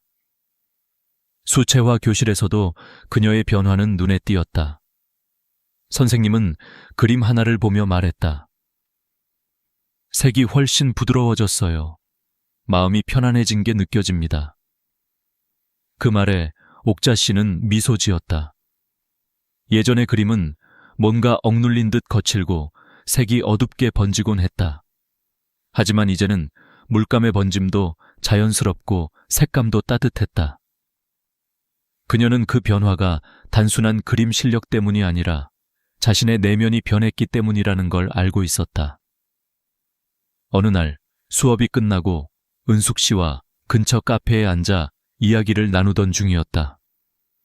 창밖에는 가을 햇살이 산뜻하게 내려앉았고 바람 소리가 느껴질 정도로 고요했다. 은숙 씨가 말했다. 사람은 나이 들수록 선택이 더 중요해지는 것 같아요. 억지로 유지하는 관계는 결국 삶을 무겁게 만들죠. 옥자 씨는 조용히 컵을 내려놓으며 대답했다. 맞아. 난 그걸 늦게 알았어. 은숙 씨는 고개를 끄덕이며 따뜻하게 미소 지었다. 늦게 알아도 괜찮아요. 알게 된 게 중요하지. 그 순간 옥자 씨는 자신이 얼마나 성장했는지를 깨닫게 되었다. 예전의 그녀였다면 누군가에게 미안할까봐, 상처받을까봐 관계를 억지로 붙잡고 있었을 것이다. 하지만 이제는 마음이 시키는 방향을 따르는 법을 배웠다. 어느 오후 혼자 공원 벤치에 앉아 스케치를 하고 있을 때였다. 바람이 잔잔히 불어와 나무짚이 흔들렸고 햇빛은 붓끝에서 부서지는 것처럼 빛났다. 그런데 문득 멀리서 누군가 다가오는 모습이 보였다. 가까워지자 익숙한 얼굴이 눈에 들어왔다. 순이였다. 20년 동안 가장 가까웠던 친구 중 한 사람, 그리고 가장 멀어진 사람. 순간 옥자 씨의 손끝이 멈췄다. 순이는 잠시 머뭇거리더니 조심스레 인사를 건넸다. 잘 지냈어? 말투는 어색했고 눈빛에는 여러 감정이 섞여 있었다. 서운함, 서먹함, 그리고 어쩌면 후회 같은 것. 옥자 씨는 잠시 숨을 골랐다. 너는? 순이는 고개를 끄덕이며 옆에 앉았다. 그리고 한참 동안 말이 없었다. 바람 소리만 둘 사이를 지나갔다. 그러다 순이가 조용히 입을 열었다. 그때 너한테 너무 기대했던 것 같아. 네가 당연히 들어줄 거라고, 늘 우리랑 같이 있을 거라고. 그렇게 생각했던 것 같아. 그 말은 예상치 못한 진심이었다. 그리고 오랜 시간 누적된 감정이 결이 바뀌는 소리가 들리는 듯했다. 옥자 씨는 부드럽게 대답했다. 우리 서로 너무 익숙해져서 서로의 힘듦보다 습관을 먼저 생각했던 것 같아. 둘은 동시에 조용히 웃었다. 아주 작고 아주 조심스러운 미소. 이 만남이 관계 회복의 시작일지 그저 마지막 인사일지는 알 수 없었다. 하지만 한 가지는 확실했다. 이제는 서로를 억지로 붙잡을 필요가 없다는 것. 선택과 거리의 중요성을 두 사람 모두 알고 있었기 때문이다. 해가 기울고 순이가 먼저 자리에서 일어났다. 가볼게. 잘 지내. 그래, 너도. 순이가 멀어져가는 뒷모습을 보며 옥자 씨는 묘한 평온함을 느꼈다. 예전엔 마음이 무거웠을 것이다. 하지만 지금은 달랐다. 사람은 서로에게 머물 수도 있고 떠날 수도 있고 다시 만날 수도 있다. 중요한 건 억지로 관계를 붙잡지 않는 것, 그리고 자신에게 편안한 선택을 하는 것이다. 집으로 돌아오는 길, 그녀는 하늘을 올려다봤다. 아무런 꾸밈도 없이 맑고 너른 하늘이 펼쳐져 있었다. 그 풍경이 요즘의 자신의 마음과 너무나 닮아 있었다. 관계가 가벼워지고 삶이 단단해지고 마음이 자유로워진 지금 그녀는 알았다. 이 나이에 찾아온 변화가 결코 늦지 않았다는 것을. 그리고 이 새로운 평온은 앞으로의 삶을 더 단단하게 만들어줄 것이라는 것을. 나이 든 후에도 인생은 충분히 바뀔 수 있었다. 지금 이 순간이 그 증거였다. 옥자 씨의 삶은 어느새 완전히 새로운 리듬을 갖게 되었다. 69세의 가을, 그리고 70세가 가까워지는 초겨울의 공기 속에서 그녀는 의외의 평온함을 느끼고 있었다. 예전에는 관계가 많을수록 든든하고 외로움이 덜하다고 믿었지만 지금의 일상은 그 믿음과는 전혀 다른 방향에서 안정감을 주었다. 아침 햇살이 거실 바닥에 길게 비칠 때 그녀는 조용히 커피를 내리며 오늘 그릴 색을 떠올렸다. 나이 들수록 사람의 마음도 색처럼 번지고 섞이고 흐르는데 그녀는 비로소 그 자연스러움을 받아들이고 있었다. 어느 날 문화센터에서 열린 소규모 전시회에 참여하게 되었을 때 그녀는 작품 앞에 천천히 서 있었다. 산의 곡선, 바람이 스치는 듯한 수채의 번짐, 그리고 옅은 분홍빛의 하늘. 그 그림에는 지난 2년간 그녀가 흘린 눈물과 혼란, 깨달음, 그리고 새로 찾아온 평화가 고스란히 담겨 있었다. 한 중년 여성이 다가와 말을 걸었다. 이 그림, 마음이 정말 편해져요. 옥자 씨는 순간 가슴 깊이 울림을 느꼈다. 누군가에게 위로가 될 수 있다는 사실이 예전의 그녀로서는 상상하기 어려운 일이었기 때문이다. 그녀는 겸손하게 웃으며 말했다. 고맙습니다. 나도 이 그림 그리면서 많이 위로받았어요. 예전에는 자신이 누군가의 기대에 맞추느라 지쳐 있었다면 이제는 자신의 시간을, 자신의 감정을, 자신의 속도를 지키며 살고 있었다. 전시회가 끝날 무렵 은숙 씨가 다가와 조용히 물었다. 기분 어때요? 옥자 씨는 잠시 생각하다가 답했다. 이제야 좀 나다운 삶을 사는 것 같아. 은숙 씨는 따뜻하게 고개를 끄덕였다. 그렇게 느끼는 게 참 오래 걸렸죠? 옥자 씨는 미소 지었다. 응, 너무 오래. 두 사람은 자리에서 나와 문화센터 앞 벤치에 앉았다. 가을빛이 사각사각 내려앉고 나무 그림자가 길게 늘어져 있었다. 잠시 침묵이 흐르다가 은숙 씨가 조심스럽게 이야기를 꺼냈다. 사람들은 늘 말하잖아요. 나이 들면 친구가 많아야 외롭지 않다고. 그런데 난 그 말이 꼭 맞는지는 잘 모르겠어요. 옥자 씨는 즉시 공감하는 눈빛으로 답했다. 맞아. 억지로 이어진 관계는 외로움을 덜어주는 게 아니라 오히려 더 외롭게 만들더라. 그렇죠. 서로 불평만 하고 서로를 기대고 결국 마음은 텅 비어 있는 느낌. 두 사람은 동시에 작은 웃음을 터뜨렸다. 마음 깊은 곳에서 같은 결론에 닿아 있다는 사실이 기묘하게 위로가 되었다. 하지만 그 순간 그녀의 마음속에는 문득 오래된 걱정 하나가 스며들었다. 미경, 순이, 영자. 20년을 함께했던 친구들. 그들을 정말 떠나보낸 것이 맞는 걸까? 혹시 나중에 후회하지 않을까? 그렇게 생각하는 순간 자신도 놀랄 만큼 조용한 깨달음이 찾아왔다. 후회할 수도 있지. 그래도 괜찮아. 인생은 온전한 답을 찾는 과정이 아니라 자신에게 맞는 선택을 계속 찾아가는 과정이라는 것을 이제야 이해할 수 있었다. 몇 주 뒤 어느 화창한 오후 동네 도서관 앞에서 우연히 또 한 번 마주치는 일이 있었다. 이번엔 영자였다. 편의점 봉투를 들고 나오던 영자는 옥자 씨를 보자 잠시 멈칫했다. 그리고 아주 작게 인사했다. 잘 지냈어? 예전과는 달리 목소리엔 힘이 없었고 표정도 어딘가 지쳐 보였다. 옥자 씨는 부드럽게 미소 지었다. 응, 너는? 영자는 고개를 끄덕였지만 시선은 바닥을 향했다. 그냥 그런 대로. 두 사람 사이에 어색한 침묵이 흘렀다. 하지만 예전처럼 마음이 불편하거나 죄책감이 밀려오진 않았다. 오히려 묘한 이해와 여유가 생겨 있었다. 영자가 조용히 말을 이었다. 너 행복해 보여. 그 말이 예상치 못한 순간 그녀를 찔렀다. 고마움, 미안함, 그리고 조금의 서운함이 뒤섞여 있지만 결국 가장 크게 느껴진 건 이해였다. 옥자 씨는 단정하게 대답했다. 응, 많이 편안해졌어. 영자는 짧게 숨을 들이켰다. 그때는 너무 갑작이라 솔직히 이해가 안 됐어. 근데 이제는 조금 알 것 같아. 사람도 변하고 마음도 변하고 나도 요즘 많이 생각해. 그 말에 가슴이 찌르르 했다. 시간이 흘러 서로 다른 이유로 멀어졌던 사람들. 그 끝에 찾아온 이 조용한 대화는 화해도 아니고 예전으로 돌아가는 것도 아니었다.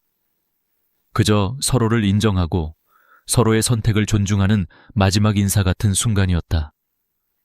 영자가 떠나고 난 뒤 옥자 씨는 하늘을 올려다보았다. 햇빛이 부드럽게 번지고 있었다.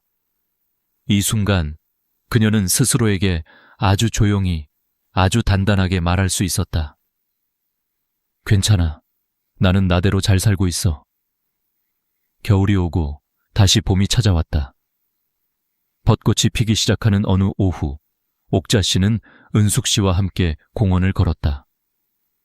벚꽃이 피바람에 흩날릴 때마다 그녀는 자신이 마치 새로운 계절을 온전히 받아들이는 사람처럼 느꼈다. 은숙 씨가 말했다. 이제 인생이 훨씬 가벼워졌죠? 옥자 씨는 조용히 대답했다. 응, 늦게 알아서 아쉽기도 한데 그래도 지금 알아서 다행이야. 벚꽃 그늘 아래에서 두 사람은 나란히 걸었다. 그 순간 그녀는 나이 든다는 것이 두려움이 아니라 또 다른 시작이라는 것을 온몸으로 이해하고 있었다. 새로운 친구, 새로운 취미, 새로운 평온, 그리고 무엇보다 자신을 위한 선택을 할 수 있는 용기. 그 모든 것이 벚꽃처럼 피어 있었다. 그리고 옥자 씨는 미소 지었다. 앞으로도 이렇게 살고 싶어. 편안하게, 나답게. 그 말은 바람 속으로 흩어졌지만 그녀의 마음속에서는 오래도록 울림을 남겼다. 70세의 봄.